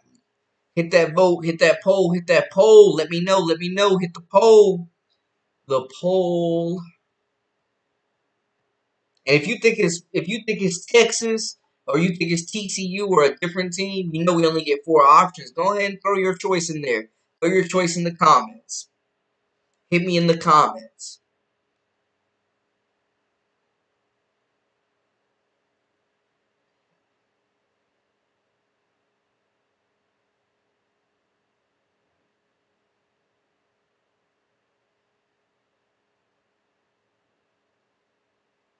Let me know in the comments. Meet me in the comments. Meet me in the comments. Meet me at the poll. Go ahead and hit that vote. Hit that vote. Vote on the poll. Let me know how y'all feel. And if you feel different about any of those 4 teams, definitely go ahead and put your choice in the comments, man. Let me know. Big game tonight. Of course, we mentioned UCLA-USC. South Carolina lands the number 4 player in the country. We got some upsets on Thursday. We got conference tournaments coming up. We got the predictions coming up on Sunday night. That's all types of stuff going on, man. Y'all let me know in the comments.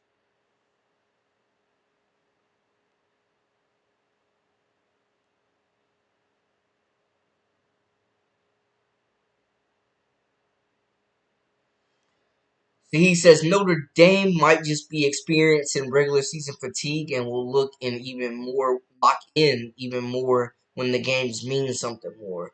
The NC State game did go to double OT. It did. It absolutely did. And I mean, I thought they were going to take it. When Sonya Citron hit that wild 3-pointer, that prayer, I thought they were going to take it. I thought Notre Dame, they had all the momentum. But I tell you what, man, when you talk about big threes, do not forget Zoe Brooks. Do not forget Isaiah James. Do not forget Sanaya Rivers, man. Like, NC State was in the Final Four last year. They have a super talented team. When you talk about the big threes at, at these other schools like LSU or TCU, do not forget, or Notre Dame, do not forget about that big three at NC State. Who you got, by the way, USC, UCLA. I'm going to go with UCLA just because I feel like it's hard to beat a team twice, and I don't see them shooting 15% from 3 or turning the ball over 20 times tonight. I think they come out sharper, more efficient, taking care of the basketball, valuing every possession, and I think they just offensively have a better night, a more efficient night.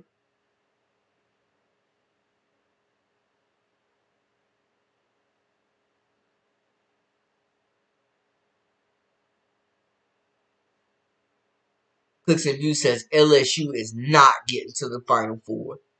Absolutely not. Stand on business. Stand on business.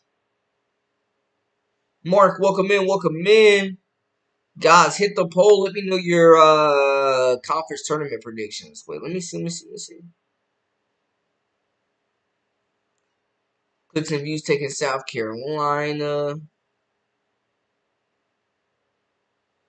Yeah, it's a lot of parity going on. It's a lot of parity going on, RC, for sure. SC and UCLA tied in the polls. Hey, man, West Coast not getting no love right now. West Coast not getting any love right now at all. And guys, if you're just joining, we spent like the first 45 minutes talking about this talented South Carolina recruiting class coming in. Now we're just talking about the hottest topics in women's college hoops. If you're just joining in, I will say for the people just joining one more time though, Agot McKeer is a walking bucket. South Carolina hits another big dog. Oh my goodness. 6'1" combo guard, length, blow by speed. Nice touch around the rim. Finishes with either hand, cross, hezzy, blow by, off the glass, floater. Like, we gotta continue to talk about it. Great point range. I mean, I'm shooting. I know for South Carolina games. So I'm just going back to this one just in case y'all missed it because of the headline, because of the thumbnail. That's what we started off talking about. McKeer is an absolute bucket. Waves off the help, waves off the screen right there. Takes her man off the dribble, lays 2 defenders down low, stop and pop, pull up in transition. Look at the rotation of the basketball. Like, she is coming in giving absolute buckets. Look at the range. Like deep range, man. Like she is absolutely knocking it down, getting out the net, please and thank you, and not give her that much space. Playing some defense, Don loves to see the defense, using the length, picking a pocket, taking it the other end. Nice floater right there. Just attacking the cup, man. Salute to a 3-level score. This is the one right here, though. This is her shot. Teammate misses the putback. She gets her own rebound. You talk about motor, bro. Oh, my goodness. When you talk about serious motor, she different. But, yeah, give me y'all's predictions. I'm going to get another poll up. It's really even, bro. UCLA, SC, and Notre Dame are all the ones. Okay, let me get another poll up. Let's get some predictions for the game tonight. Let's get some predictions for the game tonight.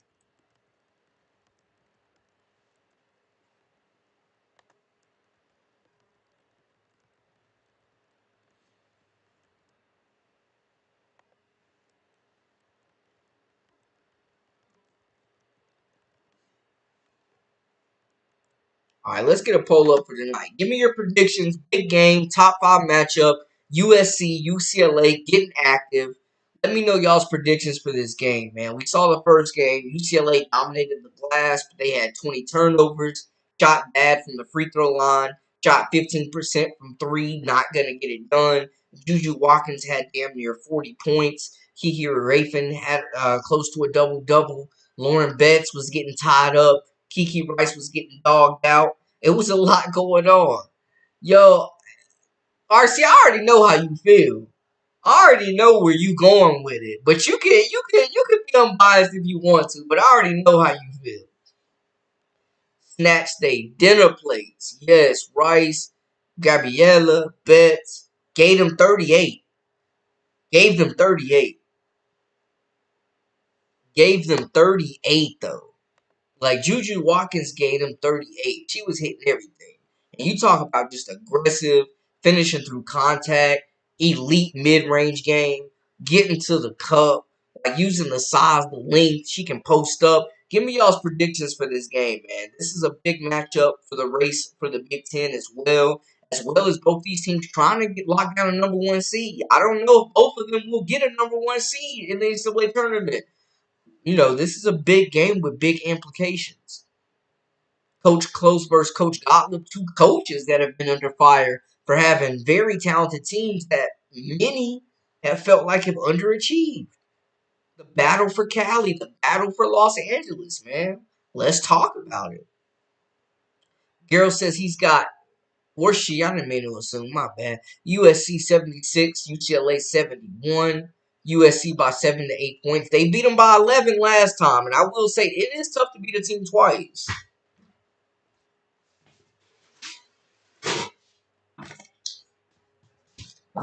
It's tough to beat a team twice, man. Yo, hit them with the, hey, you want your cornbread? They gave that cornbread up. Shout out to Claude and Ray and Claude. They gave that cornbread up. Juju came in, hey, Debo coming, you know what I'm saying? Like, Juju Watkins came out and gave out work, 38 cold ones. 38 cold ones. Cold buckets, too. I'm talking cold buckets.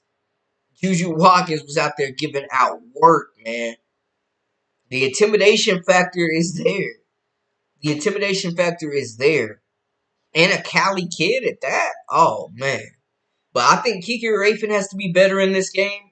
I'm expecting Kennedy Smith to be better in this game. The freshman who has proven that she can be the third leading scorer, like the third fiddle to Batman and Robin on this team. I'm expecting Howell to play a good game, shoot the basketball well. I'm expecting UCLA to play better offense. I'm expecting better offense from both teams, man. I think this is going to be a higher scoring game than last time.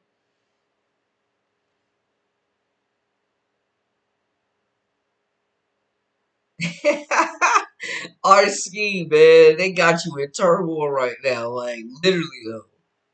Literally. Your squads is beating up on each other. All right, y'all. Hey, hit the poll. Let me know. And if y'all drop those predictions, drop those stat line predictions, drop those final score predictions, drop them predictions in the chat if you got them. Let's hear it. Let's hear it.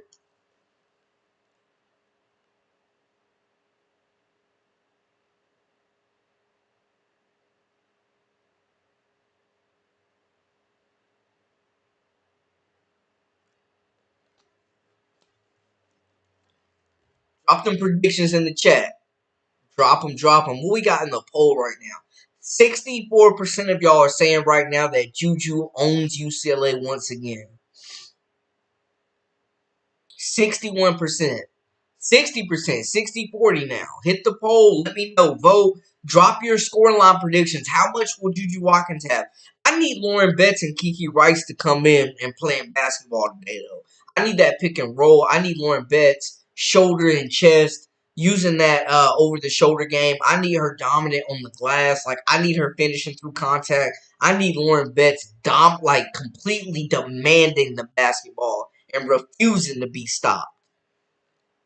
That's what we need. That's what we need to see. I need Kiki Rice to stay aggressive. If Juju's gonna be punching at her, she need to come back on offense and get downhill and attack the cup. She need to attack the cup. Gabriela Jaquez, they need you. I need to see Janiyah Barker get more minutes because she was one of the only ones that really came to play against USC last time. Tamia Gardner, where you at? Where you at, Tamia? Where is you at? Where you at, baby? Because they need you. Yeah, they need one of them, see. One of them 26, 14, about 3 assists, 3 blocks. You got Juju with 35, 10, and 5. And UCLA got to take care of the basketball, man. 20 turnovers is not cutting it. 20 turnovers is not cutting it. I'm going to tell you that right now.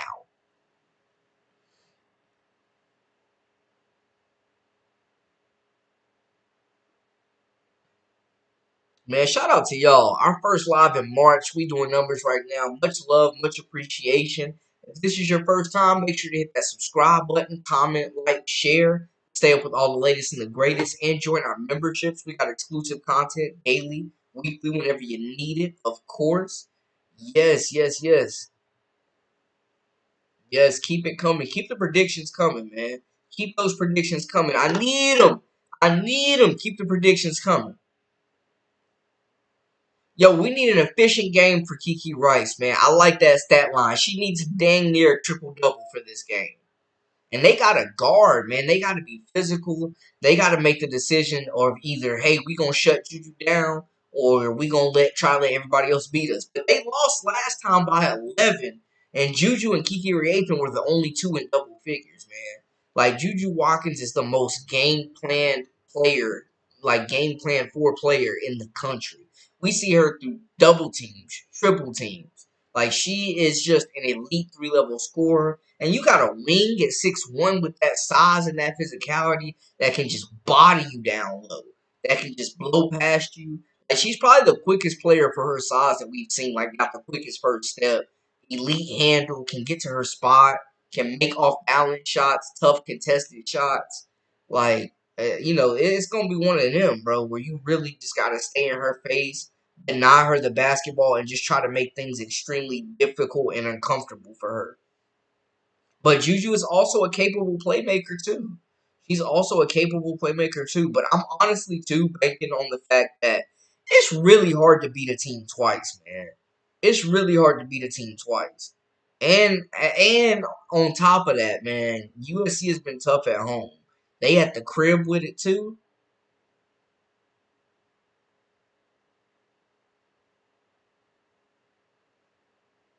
Like, they are absolutely, y'all know, hey, the pavilion is about to be rocking tonight. The pavilion is absolutely about to be rocking tonight. And it's crazy, man. Maybe they try Doolittle on her. I don't know. Maybe she's not quick enough. They got so much length, man. Maybe even give Janiyah Barker a chance at Juju. Like, I don't know. You got to make some adjustments, though, if you're Coach Close. You got to make some adjustments. You got to make some adjustments. You cannot get out coached in this game.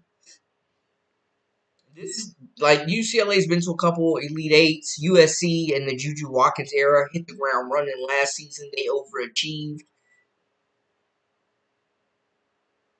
Hey, talk to him, Gamble. Talk to him. Hit that like, subscribe. Tell them to stop playing. They know what to do. Let them know. Ain't no free rides out here. Much love, man. I appreciate y'all. I always feel like, man, I'll say this every live. I got the best chat on live, man, on YouTube, bro. Like, y'all always come with the facts. Everybody's always respectful. Like, we keep it cordial, but we also let each other know what's really going on. We keep it real. So much love to y'all, man, for the support. Y'all see me just build this thing brick by brick, and we just getting started. Y'all keep those votes coming in as well. 55% of y'all say Juju owns UCLA again on their home court, getting the sweep, the regular season sweep on UCLA. Y'all have heard my keys, man. For USC, Juju's going to have to be efficient, make shots. Ryan Marshall's going to have, they're going to have to keep that defense on Lauren Betts. Juju, like whoever's guarding her down low, they're going to give her some different looks. I mean, honestly, it was crazy. 13 blocks in the last game. Talk about protecting the paint. Like, that was where I think USC really excelled. Ryan Marshall, Kiki Rafe, and Juju, whoever's down there, gonna have to be strong, play big, block shots. On the other end, Kennedy Smith, I think, could be big in this contest for them with her scoring ability. She only had 7 points last game. If she gets up to like 11, 12 points, it could be a big boost for this team as well. On the other side, Lauren Betts, Kiki Rice, definitely the straws that stir the drink for UCLA. They got to make shots. 15% from the 3-point line is not going to cut it.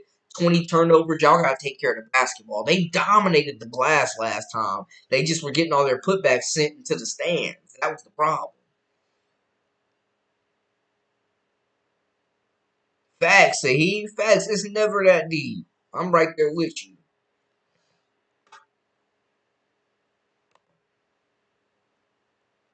Breaking news: Angie Stone just died. It always comes in threes. Brandon celebrity deaths. The girl from Buffy the Vampire. Yeah, bro. And she was on Gossip Girl. Gene Hackman. People saying the Gene Hackman situation is fishy, man. Like, that's that Holly weird stuff, bro.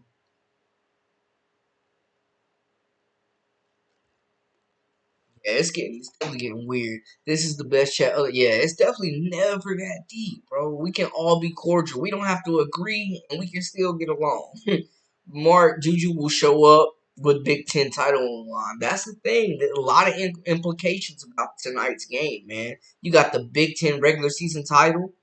You got seeding for the Big Ten tournament. You got seeding for the NCAA tournament. Both these teams probably not going to get a 1 seed, depending on how things unfold. A lot on the line. Y'all absolutely right.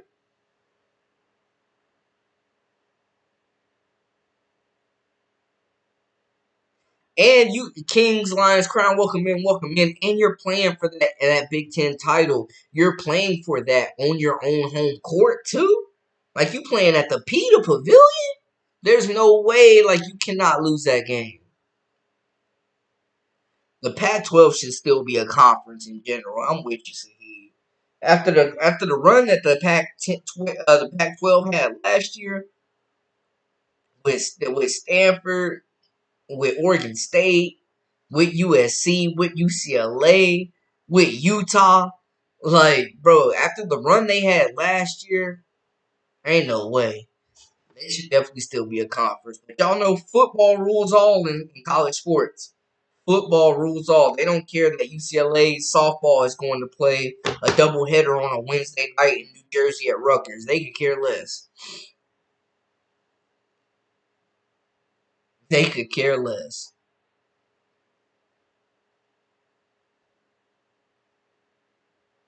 Ridiculous. Yeah, it's a Big Ten regular season title on the line. Could be the first Big Ten title for both these teams. Two new conference additions have completely taken over. Man, I'll tell y'all what, the Big Ten would kind of be down in the mud without UCLA and USC. Like, I like Maryland, I like Ohio State, I like Iowa, I like Michigan State, but this conference would look a lot different without UCLA and USC. I'm gonna just say that.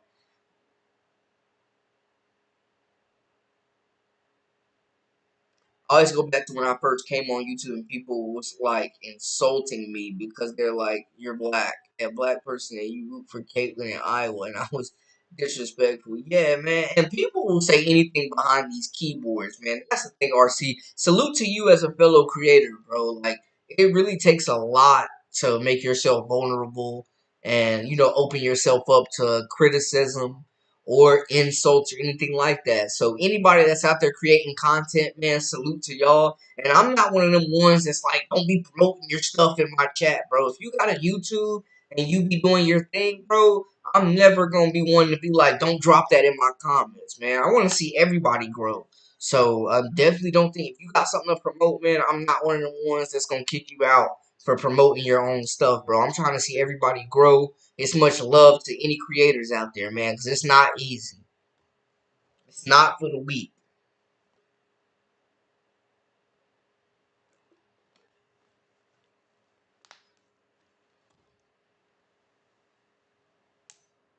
Man, we got a good Saturday live. Man, and that's crazy, bro. If CC your favorite player, that's your favorite player. It's mad black dudes that I know that back in the day, Larry Bird was their favorite player. And my NBA top five, bro, my NBA top five, Pistol Pete, being a North Carolina kid, like Pistol Pete is in my top five all NBA. And I'm not saying like best five players ever. I'm just saying my five favorite players ever. Like I got Pistol Pete on my list. If you like a player, you like a player. You think LeBron James don't got white fans? Shoot. Yeah, I think they have to, Mark. I think you have to rank UC. Honestly, if USC wins this game, they have a chance to move up to number one, low key. We could have a new number one in USC, depending on what Texas does too. But I see USC at least going to probably number two, probably, because this would be a big win.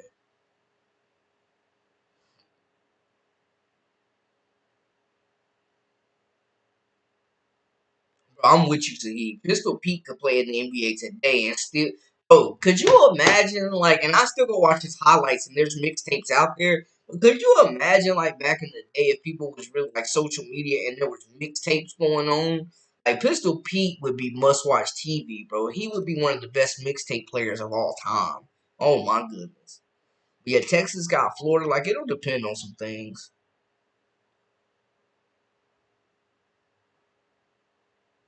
Yeah, I mean, I feel you. Cheryl Swoops definitely deserved her praise in what she did as far as, elevating the WNBA, being that first, like, well, maybe not first, but like one of the first big superstars in the WNBA, and what she did for Texas as well. Texas Tech playing college basketball, just talking about the state of Texas, and her impact. Salute to her, but yeah, she did come off as a big hater, like, big hater energy, over the last year.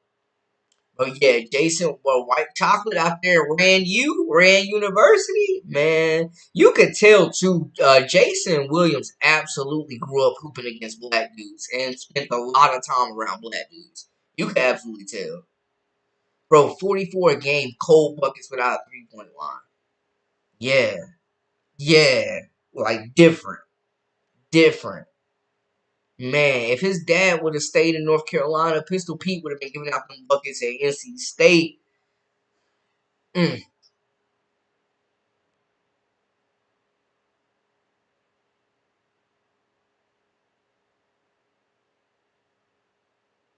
Bro, that's what I was saying, RC, earlier about Leah Chavez, bro. Like, Texas Tech paid $1 million. I gotta look because I talked about this earlier, man. I don't know the girl's name, the young woman's name, man.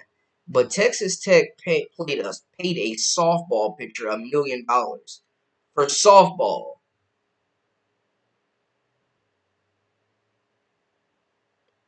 They paid $1 million. Okay, so USA Softball Player of the Year, Najee Kennedy, got a $1 million offer. $1 million.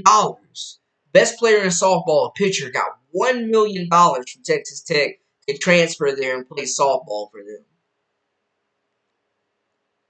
I could definitely see them doing something similar for Aaliyah Chavez. We just saw AJ DeBonza, the number one presumed pick in next year's draft, number one high school player in the country on the men's side, get like $6 million from BYU. That's an investment to elevate your program and brand exposure. But the flip side for Texas Tech is if they did that for Aaliyah Chavez, they get 4 years of Chavez. Think about where Iowa basketball was on a national stage, like just with recognition and people watching their games before Caitlin Clark came in. 4 years later, one of the most watched, one of the most known programs in the country, probably one of the most highest earning women's college hoops program in the country. Aaliyah Chavez has the chance to have that type of impact, being a Texas kid and staying home at the crib, man. Texas Longhorns are still in it as well, and they're the we know they're the richest, most lucrative athletics program in college sports. So Texas could throw her bag too, but if softball pitchers are getting a meal, I'm just saying, man. And we know Aaliyah Chavez, a big part of her recruitment is going to revolve around or has revolved around NIL. That's what I'm. I ain't gonna lie, see, I like them Asian Knights. I definitely want to cop me a pair. I definitely will be getting a pair. Yes, yes, those Asian Knights are tough. Yeah, it's gonna be tough, man. Aaliyah Chavez, it's gonna be tough to get her out of the state of Texas. I'm telling you that right now. And Texas does not have a replacement in place right now for Rory Harmon. Like, I'm telling you, man, if softball pitchers getting a million, they gonna throw a bag at Aaliyah Chavez. I'm just waiting to see it. I'm just waiting to see it. We saw the number one player on the men's side get 6 million. I think Chavez good for at least about maybe two, maybe a cool 2 million. And you get her for 4 years. You get her for 4 years. That's the major thing. Like, this ain't like a one and done situation like the AJ DeBonza situation at BYU. You throw Aaliyah Chavez a couple million, she there for 4 years. Program game changer, elite talent. I think it's going to be really hard to get her out of the state of Texas. Yeah, people do say that. I've seen that. I've seen that too. I've seen that too. And that's been a lot of high school players that have come in and been better defenders because it's been demanded of them. Her calling card right now is her scoring ability, her playmaking, her offense, her handles, her ability to just dissect defenses and, really elevate players around her. I think that's like her superpower right now, and the fact that she can get a bucket from anywhere on the floor, past half court. But yeah, I just don't think the defensive side has really been demanded of her yet, and that's the thing. Like, your high school coach right now, you're the number one player in the country. He's not going. They're not going to demand defense out of you more than likely. But at this point, at the next level, I think if she wants to be a legitimate pro and reach her full potential, defense is something that's going to be demanded of her at the college level. Yeah, the Asian Knights are fire. I ain't gonna lie, man. Them pink ones is fire. The white ones is fire as well. She got a couple. They got like 4 colorways for them. But yeah. But you think Stephanie White will jump down Caitlin's throat and demand she play with her entire heart on the defensive side of the ball? Yeah, Stephanie White is definitely one of them players, bro. Stephanie White is definitely one of those coaches, that I think is going to demand excellence. And if you listen to her interview, she's already saying, all this stuff. But yeah, I definitely think she's going to be demanding excellence from Caitlin on both sides of the basketball. I think, with Connecticut Sun, defense and physicality was kind of a calling card for them. So I think she'll bring that same mentality. And you see it with the roster moves they've made so far. I think, they've added some physical players, a couple of bullies, some dogs that are really going to bring the physicality on defense. So I think Caitlin will adjust to that. And I think, defense isn't something that she's really shied away from, I would say. She's just carried such an offensive load that the defense is lack sometimes. But now with a more balanced team and a defensive minded coach that I think will be very unreluctant to really tell Caitlin how she really feels and coach Caitlin hard, which a young player needs to reach their full potential. Yeah, I see Stephanie White having complete control of the situation and not being afraid to speak up for sure.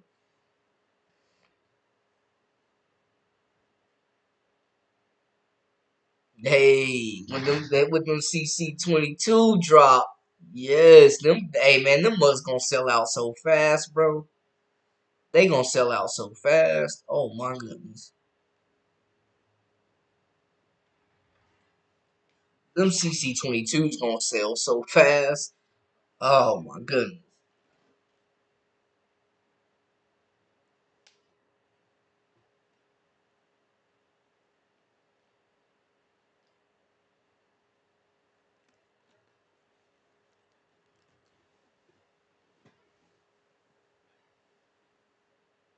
Need RC say I needs them. Needs them. Stat. Gotta have 'em. Gotta have them. Gotta have them.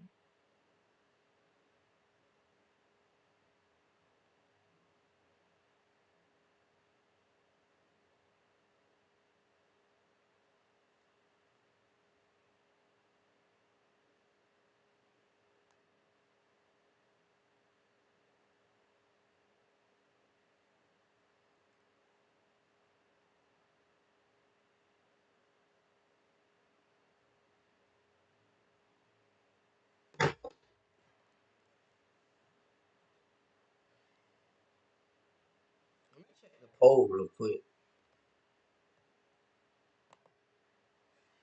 Okay, it's a little bit closer. It's a little bit closer. So we got what 52% rocking with Juju in the gang, 48% rocking with UCLA. Okay, okay.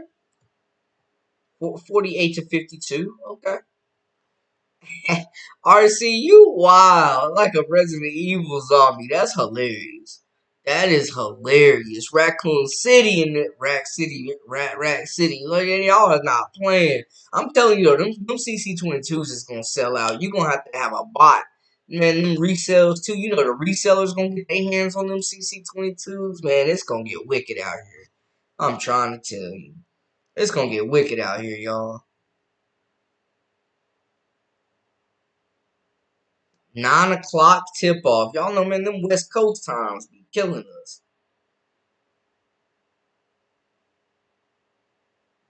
For those on the East Coast, for those of us on the East Coast, them West Coast times is, whew.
Yeah, yeah.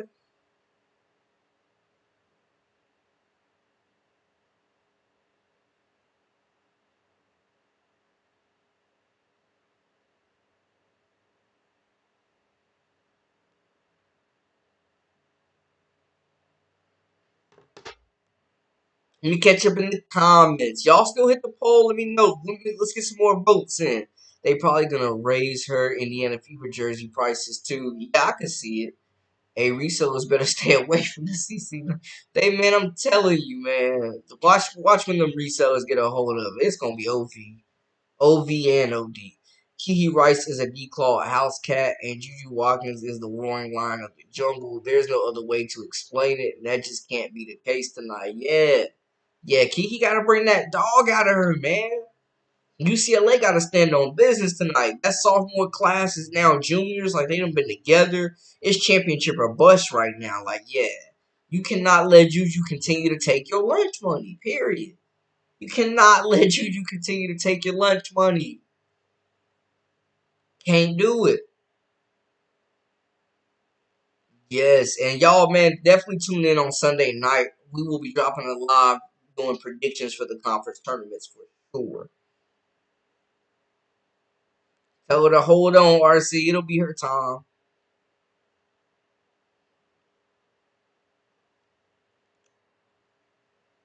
Y'all know once the season ends, I got y'all on all recruitment news as well as the portal madness we're all expecting and anticipating.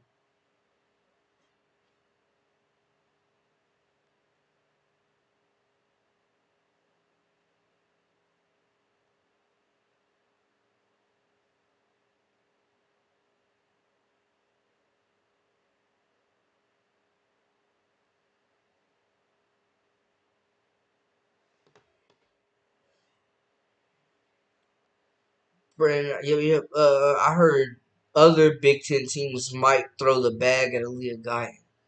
Sheesh. Brandon, I thought Kylie Feuerbach for Iowa was out of eligibility as a senior, but apparently she's got one more year left if she wants to come back. Boy, Iowa, between her and Kate Martin, they gonna get them years out of you. My goodness.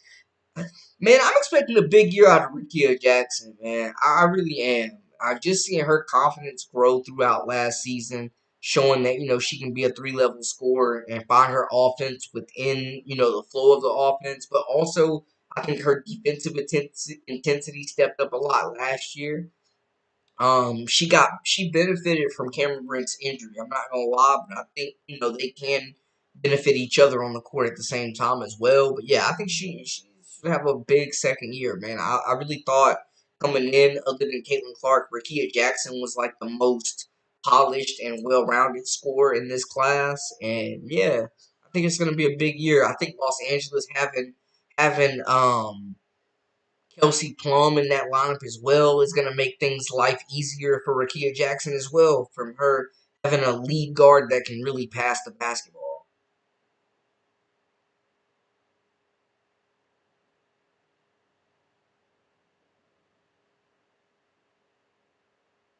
Yeah, and Gabby Marshall, like, hey, she about to be she like studying to be a doctor or like a therapist or something. She's doing something that she's super passionate about. I know that. Ain't she at UNC like medical school or she doing something? She in higher education. I know that. Salute to her, but yeah, Rikia Jackson is a bucket, man. Angel Reese been killing in Unrivaled too. Like, yeah, Unrivaled exposed a lot of players because I was not expecting to see Aaliyah Edwards straight dog a Breonna Stewart 1-on-1 like that. Like, it was some players that got exposed. Oh my goodness, it was some players that got exposed, and there's some other players that really use this time to get better and expand their games.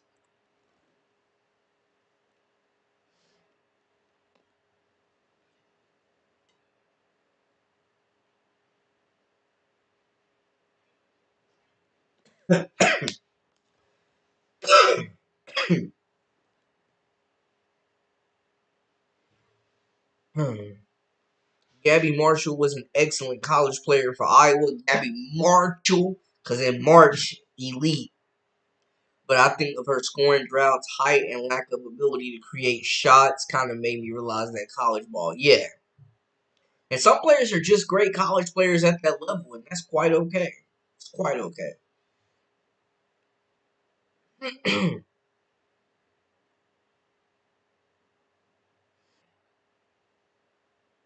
Yeah, man, and people have definitely been hating on like their TV ratings, and I mean they started out going against like the Super Bowl, college basketball, like hockey, WWE, like it was a lot going on, and they're going up against March Madness now.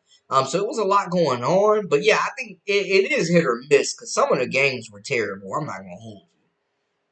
Some of the games are definitely terrible. Were terrible this year, And there were so many injuries, and the marketing wasn't super elite. Like, I gotta be honest, but I mean, it's a baby. Like, it was year one. If we're going just off of year one, like, I would call it a success so far. And they're just getting started. Like, this is year one. I've seen more than rival games than I ever did United Football League or XFL football. I'm gonna just say that. But yeah, it's definitely not much watch TV. Like, if it's between Unrivaled and a good college game, I'm definitely tuning into the college game for sure, without a doubt.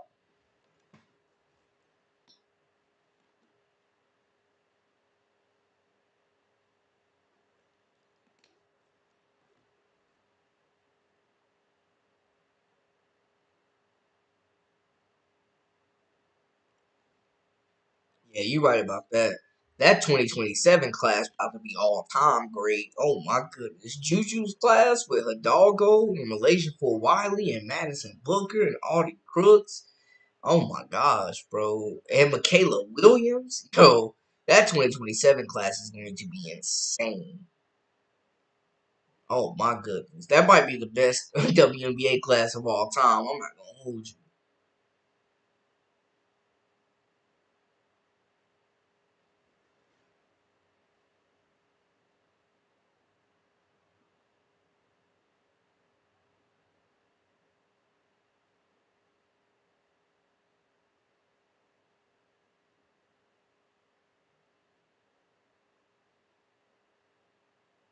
Hey, man.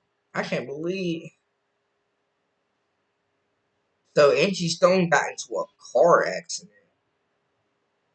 Her Sprinter van was hit by an 18-wheeler truck and it flipped 3 times. Just anybody looking for updates on that. That's crazy.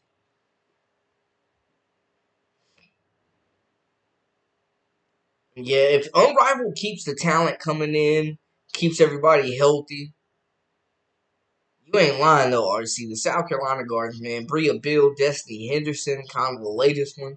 Zaya Cook holding on by a thread. Somebody said South Carolina was the place perimeter players go to die, but maybe, McCure and McDowell will definitely change that for them. We shall see. Big, big game tonight, though.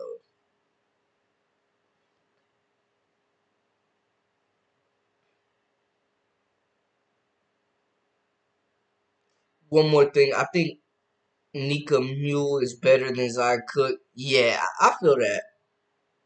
I could feel that. Like Zaya is definitely more experienced and probably understands the W a lot more because she's played more games.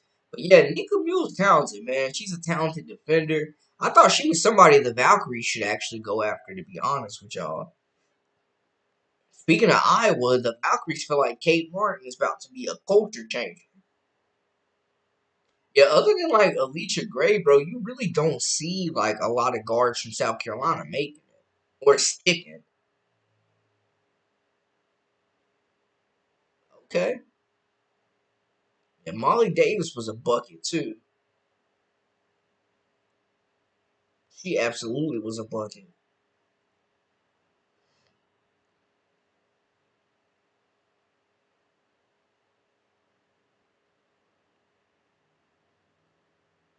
But yeah, I mean, it's been tough sledding for South Carolina's perimeter players for sure. Maybe, Tahina Pow Pow can help change that. Maybe Breezy Hall. I think Malaysia Fulwiley is going to be a star in the W. So she definitely might be the one to break that trick as well.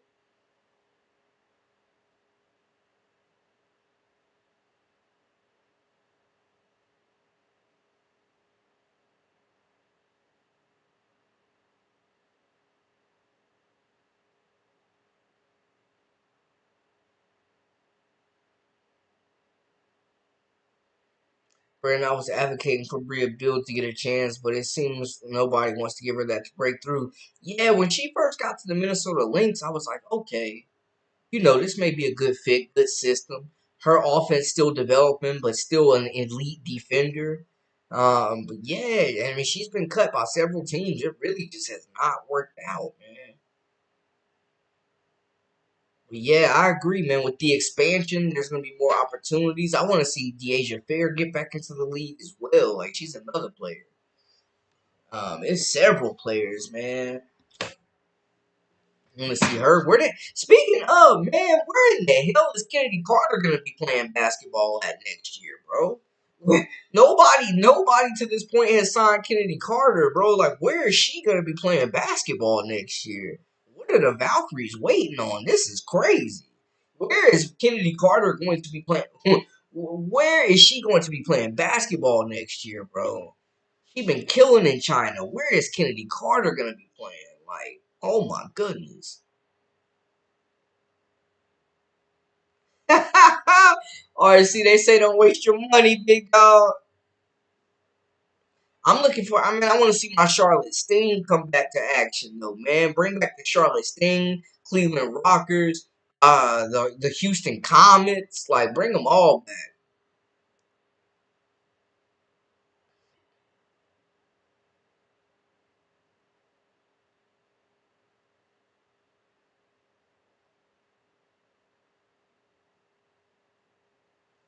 Hey, welcome in, welcome in. Oh, Special K, bro. She might honestly, she might have the best handles in all of high school. Like, regardless of age, regardless of class, she might have the best handles in high school. Like, she is a problemo. She is a problem. Straight bucket getter. Yeah, she's tough. Don Staley trying to land her as well. And she already signed the NIL deal already. I think to like Jordan or Adidas or something like that. Like, yeah, Special K is the real deal, bro. Handles is crazy. Handles is crazy. Bucket getter, elite court vision. Like, yeah, Special K. She's special. She's special. I see why she lives up to the nickname, man. Good luck to them in that section championship today for sure. She's a bucket. Groovy Fee, welcome in, welcome in. Yeah, I ain't gonna lie. Special K is that real deal, RC. She's a bucket. Handles is crazy. And she's still super young. She's still super young. But yeah, man. Welcome in, everybody. If this is your first time in the Live with Brandon Blakeney podcast, of course, I'm your host, Brandon Blakeney, aka Brandon Lee TV. This is the Live with Brandon Blakeney podcast. Make sure to hit that subscribe button, comment, like, share, all that good stuff, and join our memberships. We got exclusive content daily, weekly, whenever you need it. For sure, I appreciate y'all tuning in.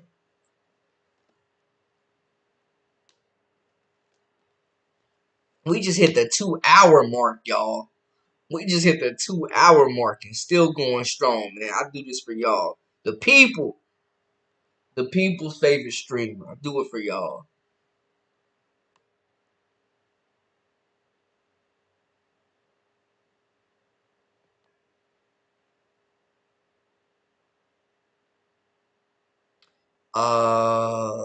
Yeah, yeah, I could see that, RC. I could see that. Yeah, definitely give her another strong look though, for sure. I think you'll see some stuff you like. TCU for the Natty. Bro, where is Haley Van Lith? Oh, the vote is 50-50 right now for UCLA versus USC. I'm just saying.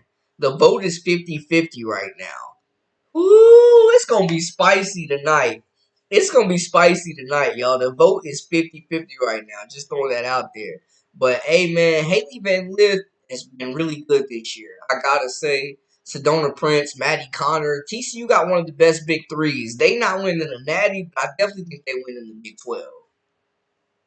Shout out to Baylor too, though. Man, the vote is 50-50. Guys, if you haven't voted on the poll, go ahead and hit that vote button. Let me know. UCLA versus USC. Who you got? Do Lauren Betts and Kiki Rice get their chains back and get revenge? Or does Juju run up in there and get them up out of here again? Saheed, definitely a Haley Van Lith revenge season.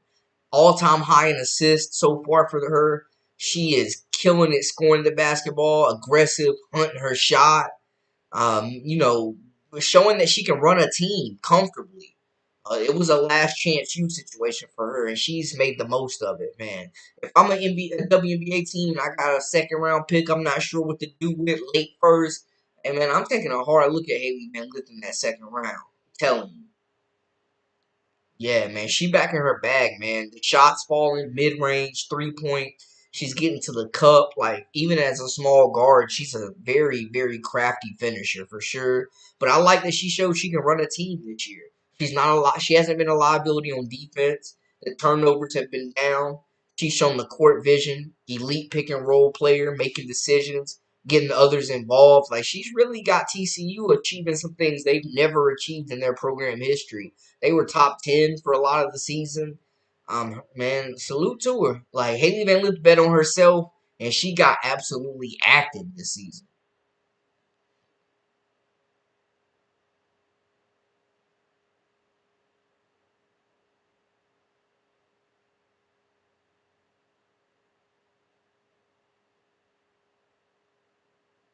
Definitely a revenge matchup. To be honest with you, Mark, I just don't think there was not a role. They brought in so many guards this year. The taste, like the relationship, kind of was already ruined. She left a bad taste in their mouth. I don't think she would be playing at the level she is at LSU. I think like they just TCU gave her the ball immediately and let her go to work. Like LSU, she was losing minutes to last Terpoa, who's lost minutes now herself. I just don't think she would be having the same season that she had. Like a change of scenery was needed for sure. But if they would have got this version of Haley Van Lith last season, LSU might have won another natty. I'm just saying. She averaging like 19, 6, and 4, something crazy. Like she going crazy. They needed this version of Haley Van Lith at LSU. It just was not unlocked.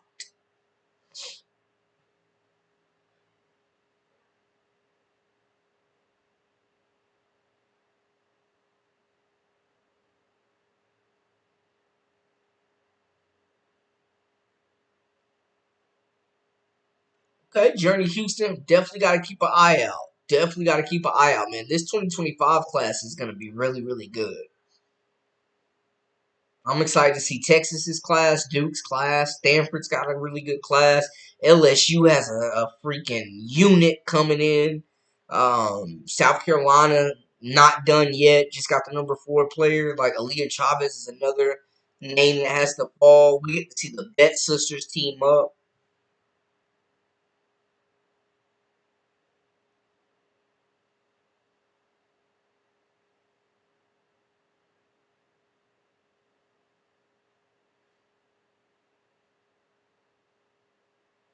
Like definitely a lot to be excited about. A lot of future stars coming into the game.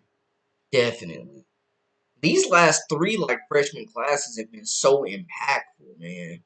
Like the high school basketball is just getting elevated. All these kids have trainers at a young age, just coming in so much more skilled.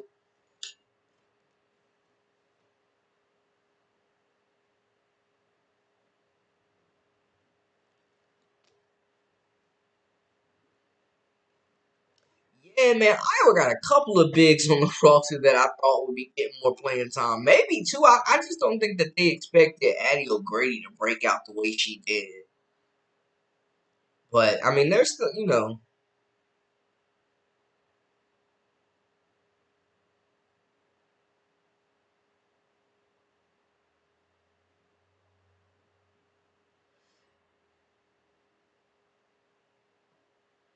yeah, Iowa still got a lot of like untapped talent though, for sure. Guys, we are hitting 2 hours and 10 minutes, man. I'm gonna hop off, but y'all make sure to hit that subscribe button, comment, like, share, join our memberships. I'll have some more content coming out later today, and definitely, it seems like most people want it. I don't know. Do y'all want a live during the game, or do y'all prefer one after? We can do a post game or a watch party. We might see, how it goes. Y'all let me know in the comments though how y'all feel. And make sure you hit that subscribe button, comment, like, share. Join our memberships. We got exclusive content daily, weekly, whenever you need it. And follow us on social media at Brandon Lee TV as well, man.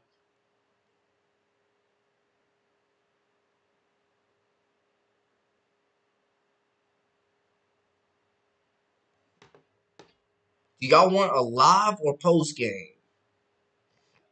Post game. We definitely can get a post game in. It's gonna be a late one. But we could definitely get a post game in. I might test out a live just to see how it goes during the game, and then if it's not hitting, we'll just come back for post game.